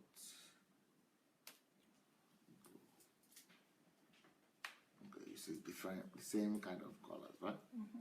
Okay. If you look at the numbers, can you see any number? This number, 610, Yes. 610, 7, Different numbers. 8. What is the highest number you can see here? Is it Open it. 15 or 14? 14, okay. But let me just open one for you. Okay, 7. Okay. Okay. You see the numbers? Content. These numbers you are seeing, they are numbers of books. How many have you seen? This is 40. Huh? 43, 68. No, 88. Okay. 130, 176, 221, 267, 301. Under So- one column. So if I now do this, this looks like just one ordinary note, but this is a whole book here.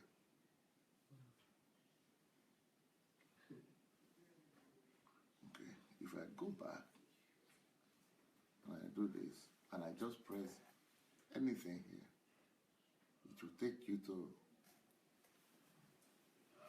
this one here is a whole book here. If I go back, I just press go to anywhere. It's a whole system.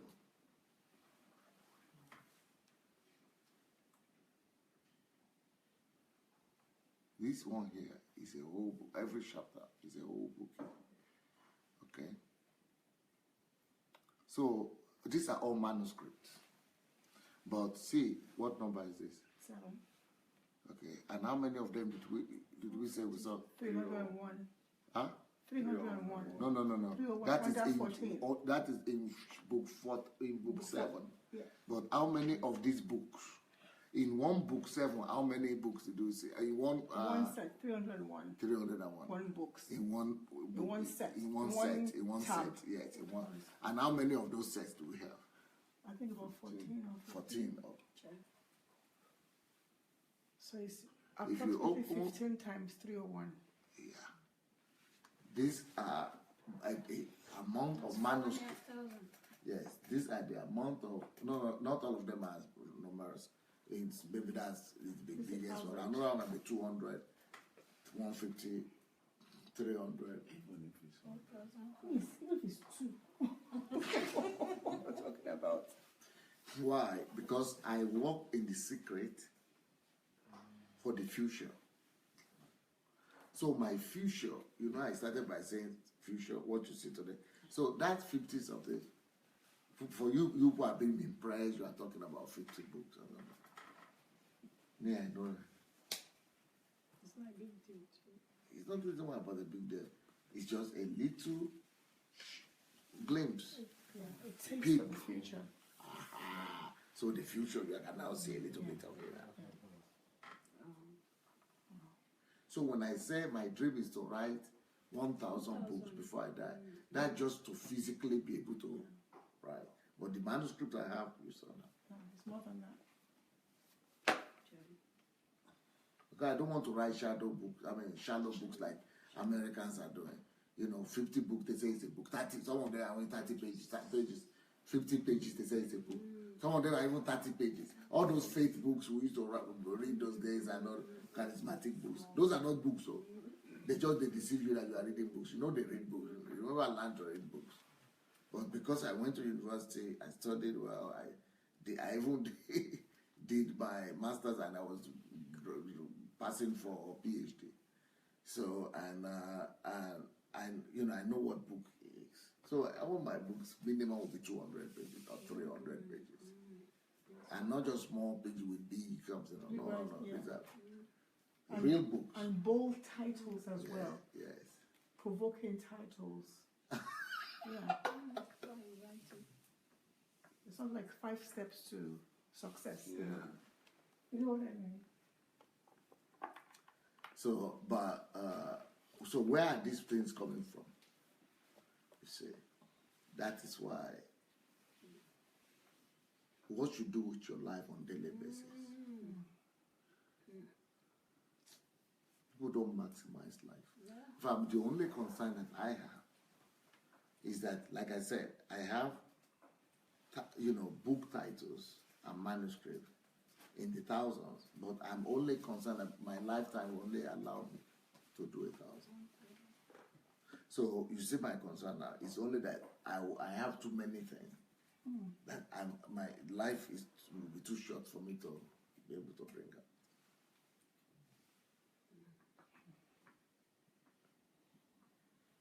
This is just book. Then, if you see, I have 100,000 projects for Nigeria already here.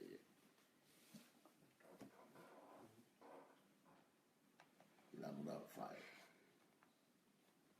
This little thing that's in here. So why, how, when? One human being. Just like you people are looking at my Facebook something. It says 8 months, 15 years worth of Sunday messages. 15 years. How could you do it in 8 months? Because, so that's why I am always wondering. Maybe it's true that people are saying I'm from another world. Though. So what are people doing? I am surprised that people are not living that way. People are not maximizing life. So what were they doing in their lifetime? What were they? What have they? Where were they? What happened? That's a question I ask myself whenever I'm actually in contact with you. That's a question that just comes into my mind whenever I'm just like sitting down now. What am I doing? That's a question that I just keep asking myself because I could have done it. Yeah, that's the question I ask myself. What am I around here? Yeah.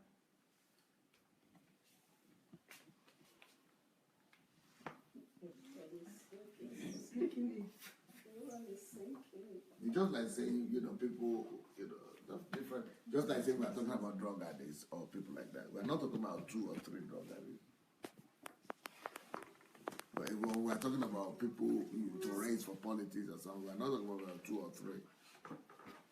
So, if we could learn to maximize life, and I'm not that say I'm just living in some monastery somewhere or monastery. I'm here. I'm with people. You not even think I'm doing anything. You just think I'm just laughing and saying hi to everybody. That's what I'm doing. But you must be able to, life, time is the material from which life is made. So time, life itself is a product, material. It's a product that is coming from time.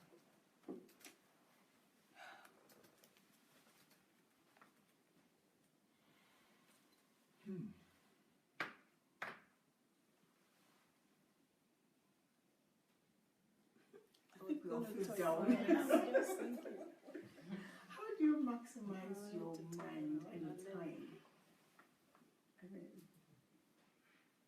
Sorry, I'm just.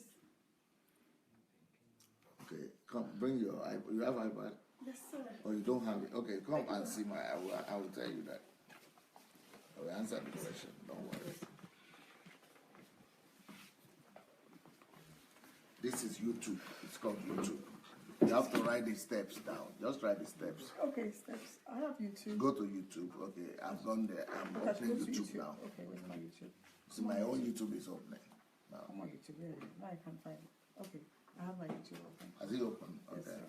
Then there's this something here. It's called Search. Yes. Like a Search engine. Search engine, right? Yes, yeah. Or it's like an amplifier, what they call it, like a lens. Magnifying glass. Magnifying glass. This magnifying glass, if you press it like this, it's called Search. Yes.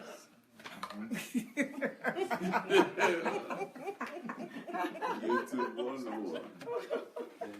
If you press that thing, Yes. then they give you an option like this to type. Yes. Yes. So you type there Sunday Adelaja official. You see, this is the way it's written. Sunday Adelaja official. Sunday Adelaja official. You see the words it's typed. When you press it like that, search it. You see this picture here. Yes, sir.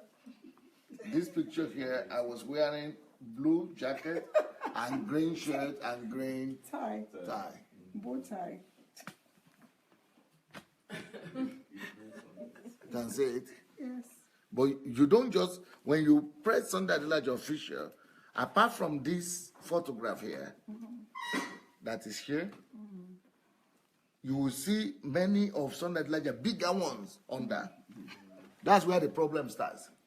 The problem with all people who are following me and want to learn from me and get the best of me starts from not being able to use YouTube or find right information. They are not organized. So because they are not organized in their mind and in their life, they don't even know how to search in an organized manner. So when they get here, like they get on Adelaja, they see this little photograph here, and they think they're already in the channel. But even though you searched it, but you are not in the channel yet, but you will keep on seeing all kind of my videos, all videos on that. You see, all of these are all my videos, and you think you're on my channel already, but you're not even there yet. Yes, you're following. Good, but this is not the thing yet. So don't go and press this one, oh. So this one here that has all the videos, my video blog is good, but if you press it, this is the playlist someone else has done. Some wrong ones might come in there at one time. So when you just play it, they are not, it's somebody else who have been listening to just compile this. This is just a blockage. And then if you go to the next one, these are just the ones that come randomly by YouTube. They just suggest put anyone they want in front. But that is not an orderly manner of doing things. You have to be systematic in everything. And we have set everything up in a systematic order. So make sure, since the first thing that came for a Sunday Adelaja official, like this, don't go and press it, don't go and press all the things that are under. There are many under. Make sure you press the photo itself. Don't go to the videos under.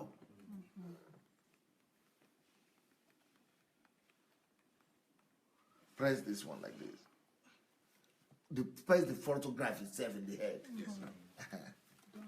So is the photograph always the first one, or it could Yes. be? No, most of the time, it's the first one. If you put Sunday Adelaja official. But then you get to the channel, which is this, with all great men, and that same photograph is at the corner there. And then, when you go look at the page, you see immediately all the videos are here. All kinds of videos on that page. Then it's full of different things. So most people, what they do, this one, this another, this another, this another, this another, this another. They just see all the videos like that, and they click on any video because they are in a hurry. And they want to hear something. So you just click on the first one that is here. But don't ever do that. That's a mistake. Even though you're already in the channel, but you don't do that. Don't do that. No. Okay.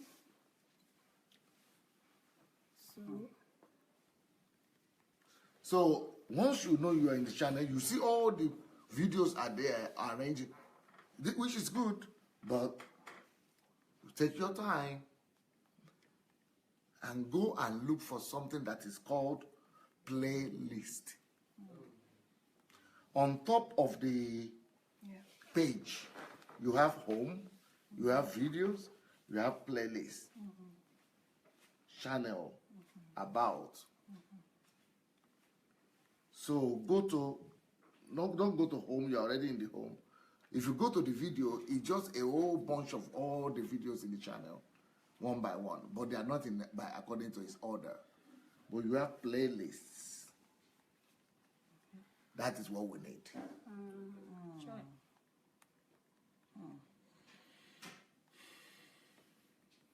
We are all guilty.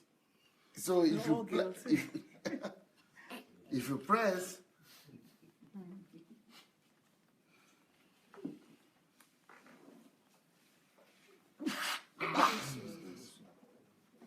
if you press now playlist, now you are talking. You see playlist now. Then you see all kinds of windows.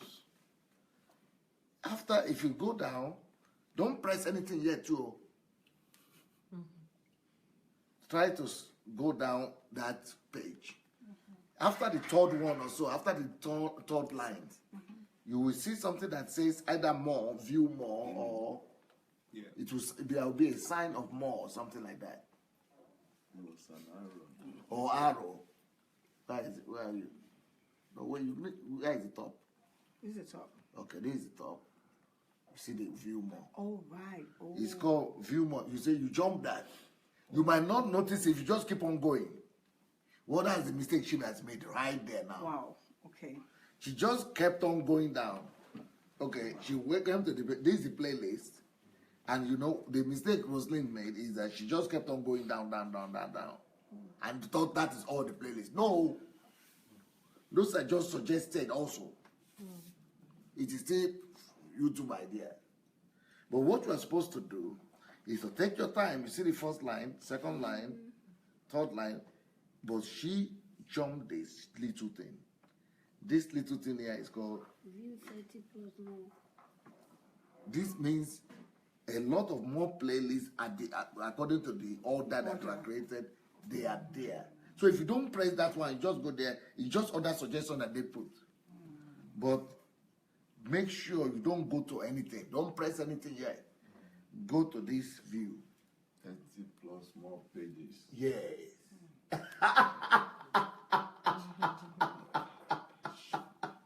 That is now where you get the full display of the playlist in this channel. Then if you press that one now, then you have it vertical, not like horizontal the way they were, but it will now become vertical. You see, vertical like this. But it's not about verticality I want to talk about. You know, but what I want to talk about that now, they are now topics, you see. You see, they are now topics. Now you pick any topic, look through, keep on reading through the topic.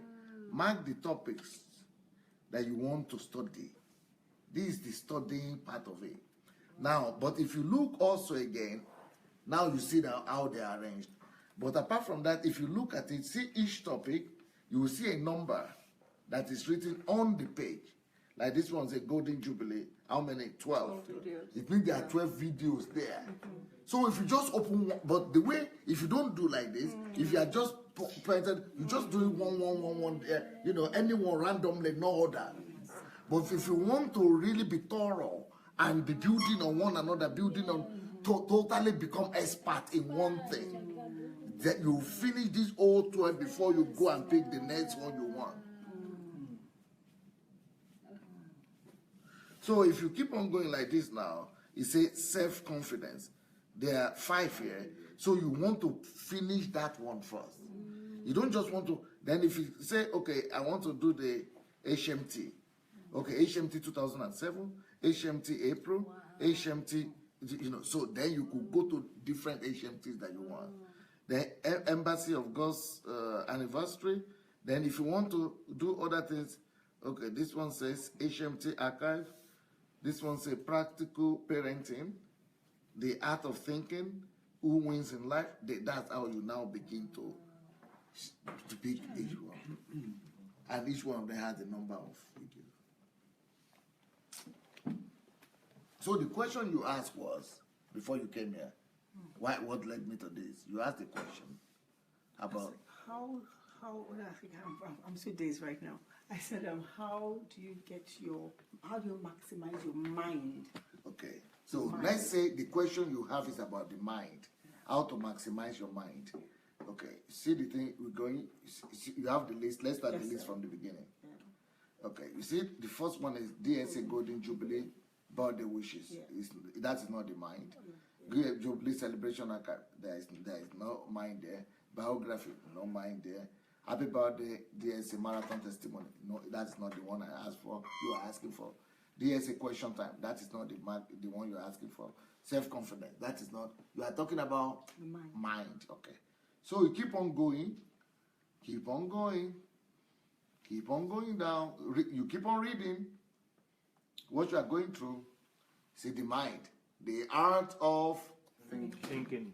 How many of them? 15 videos. Then you make sure you go through all the 15 thoroughly. Then you get all the answers from A to Z. Then let's check again if there are anything again there about the mind. That's just one series. Concentration. But that is not the end though. There's still more about mind here for you. But that you just put that one down. Don't start listening to that immediately. Just put it in your note. Okay, one of the things I need to go to concerning the mind is the art of thinking. Okay, put that down. Don't start listening. Make sure you go through all the list of the playlist first. So let's keep on going. How to be an architect of your life, that's not it. Miracle Center, that's not it. How to be a hero to your child, no. Man, importance of father. Difference between a man and a woman, no. Every lady before he marries, no. Love, no. When love's turned to hate, no. Blessings or problem, no. Adversity, no. You cannot love God, no. Life is predictable, no. Life is a school, no. Financial teaching, no. Planet Earth, no. Kingdom, no. Church, no. Series, no. Because we are talking about mind. So we keep on looking. Why losing your job is a blessing. Now, the thing that will help you, how do you maximize your mind? You are talking of your mind, that is that of the thing. But I also want to show you the thing, the next one that will help you. How to maximize your whole life self. And since I was talking about time as the product, the raw material from where life was created, this is the thing, the time and conversion series. You see, I'll say, what are you converting your life to? Your time, how are you going? What are you doing with your how this is the real topic you need, even before the mind. So it's called the time and conversion. See, there are how many of them? 29 videos. And this one is called number 11 by itself, okay? Then there is another one that is called spiritual experiences must be converted to a tangible product. You see all things about conversion here. You will become experts like me. Not just to convert books or mind, but your whole life. Now you have only how many left? Maybe 50 left or so. So you are already not 20 years old. So that's what I mean. So you now want to target something like this. How to convert your every minute to a product. And even your experiences to a product. These are the things that will make you Pastor Sunday himself. So leave the one of thinking first. Start with what to do with your life that you have. That's the start with the time and conversion series. It's called number 11. Number 13. Then number 13. Yes, you are right. Spiritual experiences must be converted to judgment. Then number 3 is the work series, 12. Yeah, so 11, 12, 13. But yes, 11, 13, 12. Then the next one you want to add to that is 14, the faith series. Those 4 ones will just make you to begin to view your years, your everyday life, as a resource, as a material from where you could be creating some concrete product. Either it's wristwatch you create today or clothes you create today. So these 4 things, these are the 4 series. That's Maximizing life. Yes. Just to begin to see your life as something that you can, as a bucket with water, and you can know you have something in your hand, you can put the water and you use for this one. You put the water, but it will help you to contain your life and put in a container and be able to define your life, be able to put it in a sizable, tangible. You'll be able to see your life and life as Something concrete you can just undo like this and use. But for most people, it's like air. Time or life is like air. Like you cannot undo it. But these things will make you to begin to see not as air or mirage or Tangible. yeah, ephemeral or something, but as something you can just begin to use like this. As soup, you can just begin to, as a bio, as something like this, yes. So that is those 4 things, they will do that for you. Then if you want to go deep and use your mind and say, oh, you need the mind to be developed, then you go to those other ones. But let's start with this one. 4th one is the faith series, it's called. Faith series is called number 14. Number 14. There are 25 of them in that one. So I'm showing you a great secret here. Thank you so much, sir. When you first said go to YouTube, we were all laughing. I thought you were just teasing us. But we all know what YouTube is and the search button. So we're all giggling. We thought he was teasing us. We're all laughing. I said YouTube 101. Yes. And we all laugh. But I think we're all, I don't know how we figure it now. Who's laughing exactly? Very humbled. Thank you. When I showed the man from California now, Bernard, he was in the room with me. I was talking to him in the room just before he left. And I showed him this whole thing. He said, Pastor, how much is it? I said, what do you mean, how much? I said, it's free. He said, He said, where is the code? Where is the password? I don't know password. He said, password, let's speak password. I said, why? He said, because I am a member of, he said, these topics I'm seeing here, I've been a member of John Maxwell. Oh, maybe I should have mentioned it. John Maxwell, he also has some material somewhere. And that he said I pay $5,000. What? Yeah. $5,000. I applied for it, so I saw the price. $5,000 just to be a member, to have access like this. Every member, there are a million of them, paying $5,000 each. So if I want to make money, if every member is paying $5,000 and there are a million members,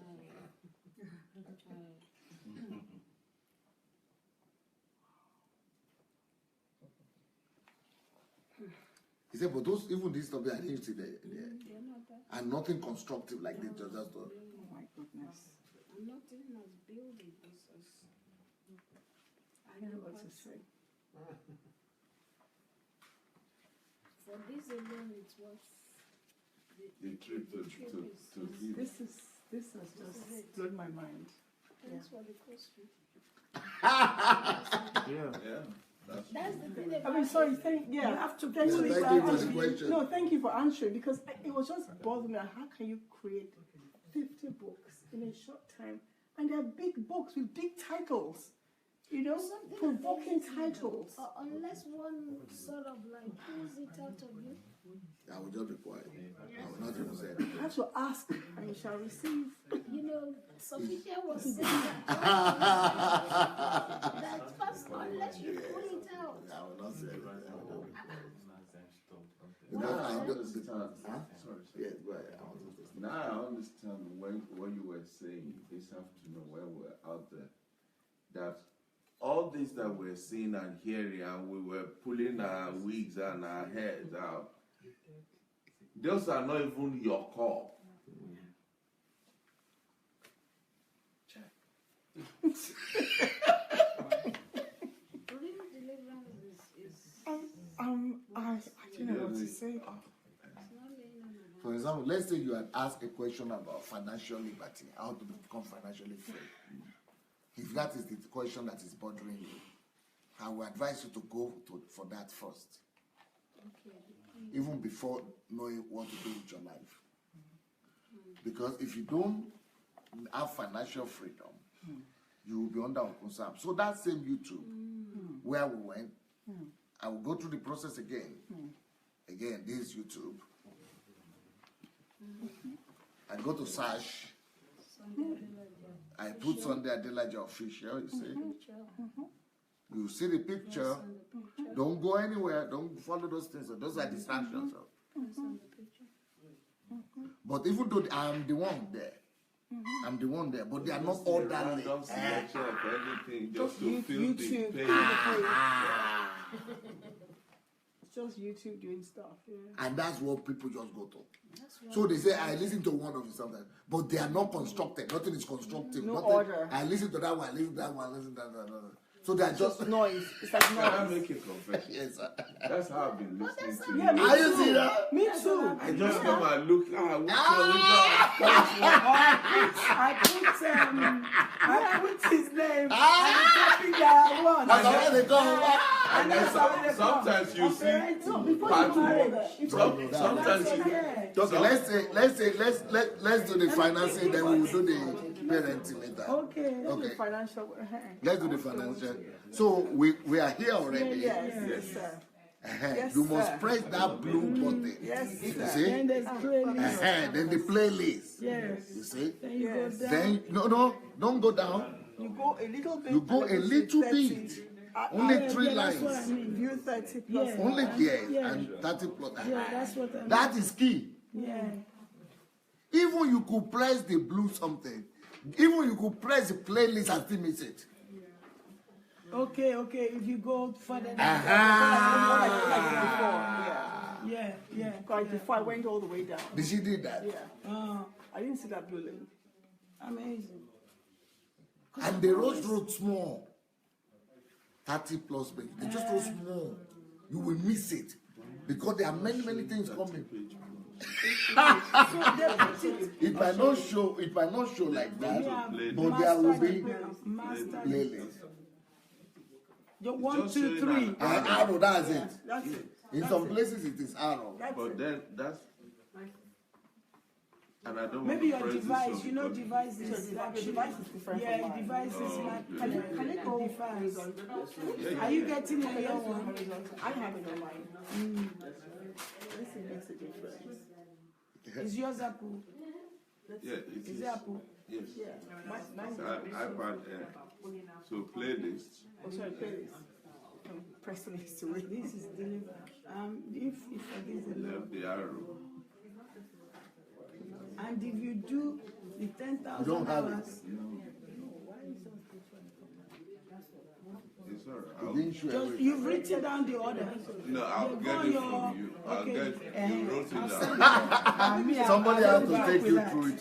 What I'll do Okay, is so let's do the I'll finance. update the. Okay, let's Yes, do let's do the is it financial. topical, right? If she wants, yes, stop it. So we'll do the same thing. We are looking for financial series. This is So if you want to be financially free, you are already no. We are already on the playlist. We've already pressed 30 plus. Don't do search again. okay. Don't do search again at all. Okay. Just keep on going down each time. Look through the topics Okay, and pick and the your titles. Look for financial or money, anything financial or money. Okay. We keep on going. We have not seen it yet. We have not. I know it's number 4. These numbers, but not since this is 31, for example. But we just keep on looking. Don't look for the number. Just look for the money, the title you want. You are looking for about money. We're looking for money. So we keep on going down. We keep on going down. We keep on going down. Don't be the quality to press anyone you are saying so far. Just keep. This is it. The loss of money. The loss of money, financial teachings. 52. videos. I've told you whole world. The financial teacher I'm into. They say, oh yes, I saw one there. Right? Oh yes, I saw Yeah, that. because Yes, that's I all listened to you one. see. You see part 1, and part 3, then you won't see 2 or. Yeah. Or But- it's just But you still be happy. But come on, you still be happy. You'll be rejoicing. And then you hear the 2 and you're thinking You have done. it's incomplete, Yes. but you can't find the rest. But see the order. You see the playlist. You see now the laws of money, financial. If you press it like this, all the 52, you see, Oh my word. by order, one after the other, no one jumps after another one. Until you finish, yes, you have to just sit down here, block out every other thing from your life. 3 days solitude. 3 days solitude, or 1 week solitude, or 7 days Just solitude. sit down there. Just sit down there. And some people don't know what to do in solitude. sitting on solitude. Yeah, but some people But don't letting know go. that this is the answer. This is The it. playlist. And the 10,000 hours. You get it. You can be going, even the financial something alone, you can be going every month to 10,000 solitude. hours. Just to sit down and just be going over it until it becomes flesh. So, but then it is orderly. You will not miss one. And then you will not go one, that one, so you will not put the last one first and the first one first, and do one like that. And then it's all It's never. scattered No. and So everything is just one after the You see? You see? So until you have finished that, you yourself know you are not equipped financially. But once you go through that, though, you know you are absolutely ready. And there is nothing anybody can tell you. In fact, I will not tell you anything. You yourself will give yourself a date when you become a millionaire. Just by you just sitting on this one, listening alone. You yourself will fix your own date. Not be go come. Okay, now Pastor Chris was saying our own passion is women or what? What do you say? Children. Children. parenting. You do the same thing. It's all about being a hero to your child. No, don't be in a hurry. Go back to your YouTube. We open YouTube. Go to search for Sunday Adelaja official. You press it. When you press it, you see the picture, small picture like that comes on with many other of my own video, not be another person's video. But don't be in a hole to touch it all. It is this the way Satan has deceived many. They put Sunday Adelaja like that. Sometimes YouTube will go and put this small thing and then put big ones. People who are attacking me and spreading bad news about me. They will put videos of deception. So people will be pressing the big videos of deception. They didn't even get to me at all. And they were looking for me and they will feature, they rubbish their mind. But you just see this grain something. Press the picture itself in the head. So when it's open like that, don't go and press anyone. You are saying, this is already my page. Everything is there. But don't go press anyone. Yeah, because you see all these as well. And they are attractive. Very attractive. Looks ordinary. Colorful. And the title are Also good. Yes, now. But take your time. Have power over your emotions. Self-control. Then look for playlists and press it like this. Is it being pressed? And let us show excitement. Yes. So think. Yeah, don't let the excitement carry you away. Then also, if you say, oh, playlist, I'm in playlist, and just go keep on going like that and press anything, you are in trouble. You then miss it all over again. So you go to the point, you see that 2, 3 lines. After 3 lines, there will be either an arrow that says press more, or this phrase says view 30 plus something. So video, so you put. Then it goes vertical. Then you'll be going down and count and saying what you want is about children, family, women, and things like that. So you begin to go down. So let's go. The first one here is Golden Jubilee, another one. Celebration, another one. Biography, another one. Testimony, another one. You got it? I've updated the quick. So keep on going down. Oh my goodness. Then you see family videos, DSA family video, but it's not the one. That's DSA. You see DSA family. It's different. It's different. Practical parenting, but that is if you just know that, put your paper down and say, okay, practical parenting number 31 is one of the things that I want. Okay. But that's not the only one. So keep on looking. How to become a hero to your child. Take your pen and write it down. There are 15 alone on how to become a hero to your children. But it's not the only one. No. There's another one that seems similar. It's called How to Raise Up Godly Children. And at the end, you can add it to And your you put that playlist. one also. Add it to your playlist at the edge. Yes. You see? love, hate.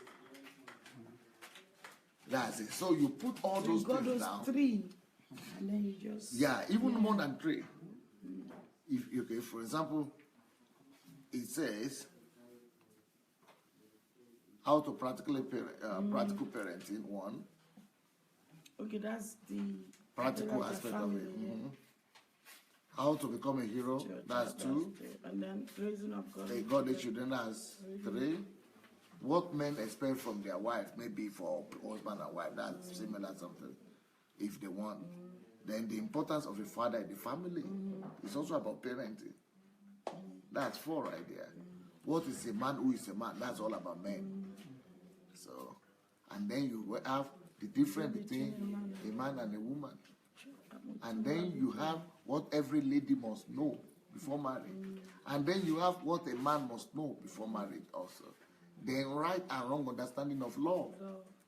When love turns to hate, also all those things. Then you become academic. You will become 10,000 hours thorough just on that topic. 10,000 hours. We are talking about 10,000 hours, but I'm talking about 50 something hours. So you go through it 10 times or 2 times, 3 times, 4 times. You're already packaged. You become expert in how to become a millionaire. You become expert in how to raise up children, how to manage families and family issues, or any topic that you decide to. So that's why that man said, Pastor, let's put password. Put a code. A code. And block it. Subscribe first. But I want to address all of you who are privileged to see this now. So in the name of Jesus, be doing video to show how to maximize Pastor Sunday's Facebook page, YouTube page. How to discover the greatest wealth in the world. How to go and do some videos about so that people will learn how to, because I will not be talking about this again or anytime or a song or all of you have to all of you, I beg all of you who do video. Another day, especially set aside for Facebook Live. And show people. And show people how to exploit it. I wanted to talk about the children's HMT coming up in August. Yes. Because some people. I don't want to, because I was really. What I picked up from the children, Perez, Zoe, and her, I was just awesome. I can't get it off my. I was just. And we were talking about it and saying that all these students and young people, they don't know how blessed they are to be accessing this. Some are in their 50s and Sister Anne, and we were, sort of gathered and we were like, if only we had access to this, but we're still grateful to God because some went into their graves without even being exposed to things like this. So in everything, you should still, give God praise. But in order to build a solid foundation in our children, I think everyone with children from the age, 10 to 20, there's going to be an HMT in August, the first week in August. I think everyone should just put their kids on the plane to come here. Or you could even come with them if you want. Yeah, okay, they could book to come with them. Okay, all right. I think they're going to be posting out videos or how to actually go about it from this week. No, but there are coordinators in different countries, right? Anybody who is interested, let them write to what? To guest? So to guest house. So if, so if people can coordinate in their various, like we have DSA family in every sort of nation, if that can be put together, perhaps maybe the DSA heads, leaders in all the various nations can have coordinators to represent them, because really this is something that is going to totally transform their lives and change them for good, so that can, because I lend my voice to that. I'm just what Pastor Chris is trying to say is that we have already agreed on it. That because so many parents were asking that is it possible to do this kind of HMT for their children because they don't want to lose their children forever. That we could still save these children. Why you could give them a trip? Why don't you anybody that wants to sacrifice, if your children have not gotten out of hand yet, they have not gone away from it. Yeah, you could still propose to them. Either they are believers or they are not believers. Yeah. Send them. We know how to make them believers here. So from the age of 12, or 10 to 20. From the age of 10 to 20, the first week. What date is the Babusha? What date? Okay, so the first week of August, mostly maybe from Friday to from Monday to Friday or something. Yeah? Monday to Friday. So you could come with your children or children by themselves. You bring them, we'll take care of them. But the idea is that intensive HMT period for children with Pastor Sunday for 1 week. Hallelujah. Or do we call it young people so that the word children doesn't?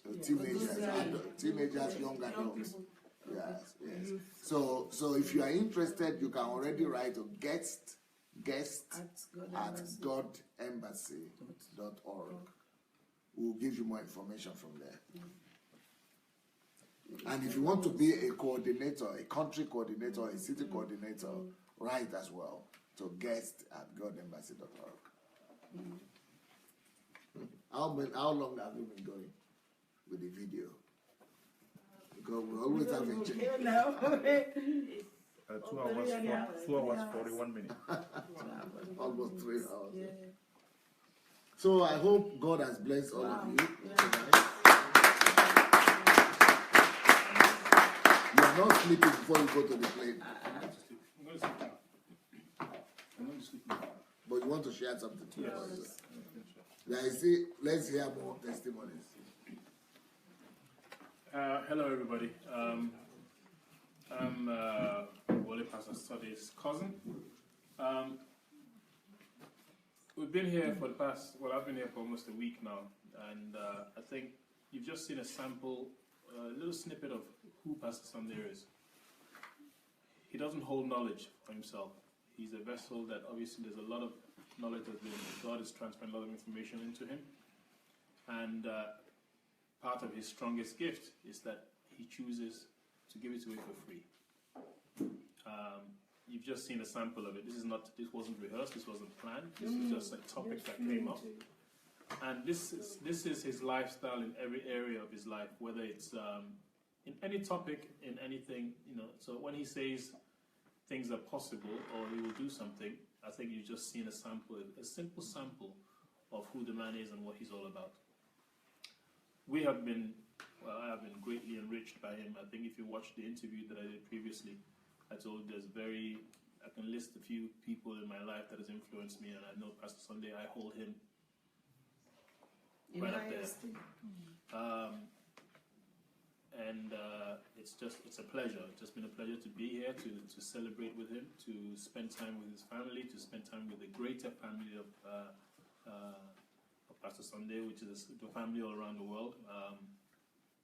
I think we just need to just continue to support him, pray for him, that a golden trophy has been caged. Yes, yet he's still impacting the world. You can now imagine when that cage is released, how we'll all benefit from it. So I think what we need to do is just continue to pray. Continue to pray that those that, when this whole thing started, obviously people were thinking they were harming him or trying to do harm to him. But you see what God has done. Even his story of his life, which you all know, again, you've seen what God has done. So when a man has gone through that, and he's still going through what he's going through, but yet he's still impacting the world, and he's still impacting us individually, we're all coming to him, we're draining knowledge from him, he's sharing it, he doesn't hold anything, he's not holding anything away. I think the world needs to be prepared for the greatness which we're already seeing, and I think we just prepare yourself as well to be able to impact and be able to transfer the knowledge. I think the greatest thing that we can all do as a learner, I mean, I train people as well, and what you do is you want to find that person that, the greatest gift you can do is to train somebody the best way and have that person be able to have the ability to train other people. That's what Pastor Nandi does every single day. Yep. Every area of his life, whether it's his family, whether it's his biblical principles, whether it's practices of how you can gain financial wealth, whether it's your marriage, whether it's with raising your children. I mean, you've seen it. You've seen samples of his own children on stage or actually talking to the camera.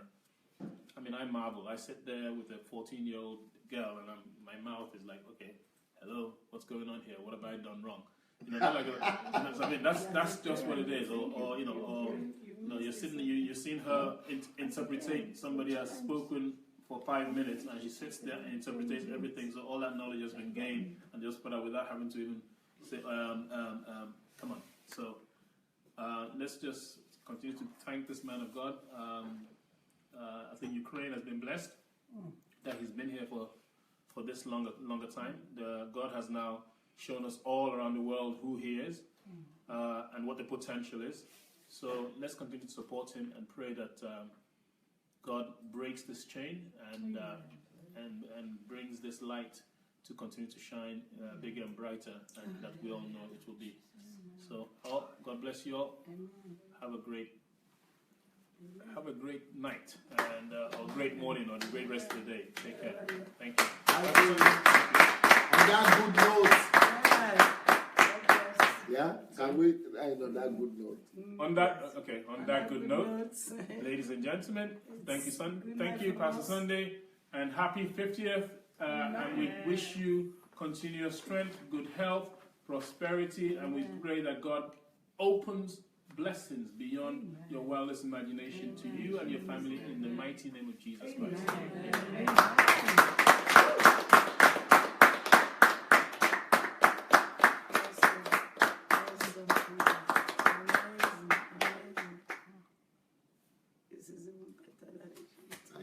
God bless. I promise to you. You don't want to leave though. Hello everyone. Thank you so much for joining us. I know it's early hours of the morning.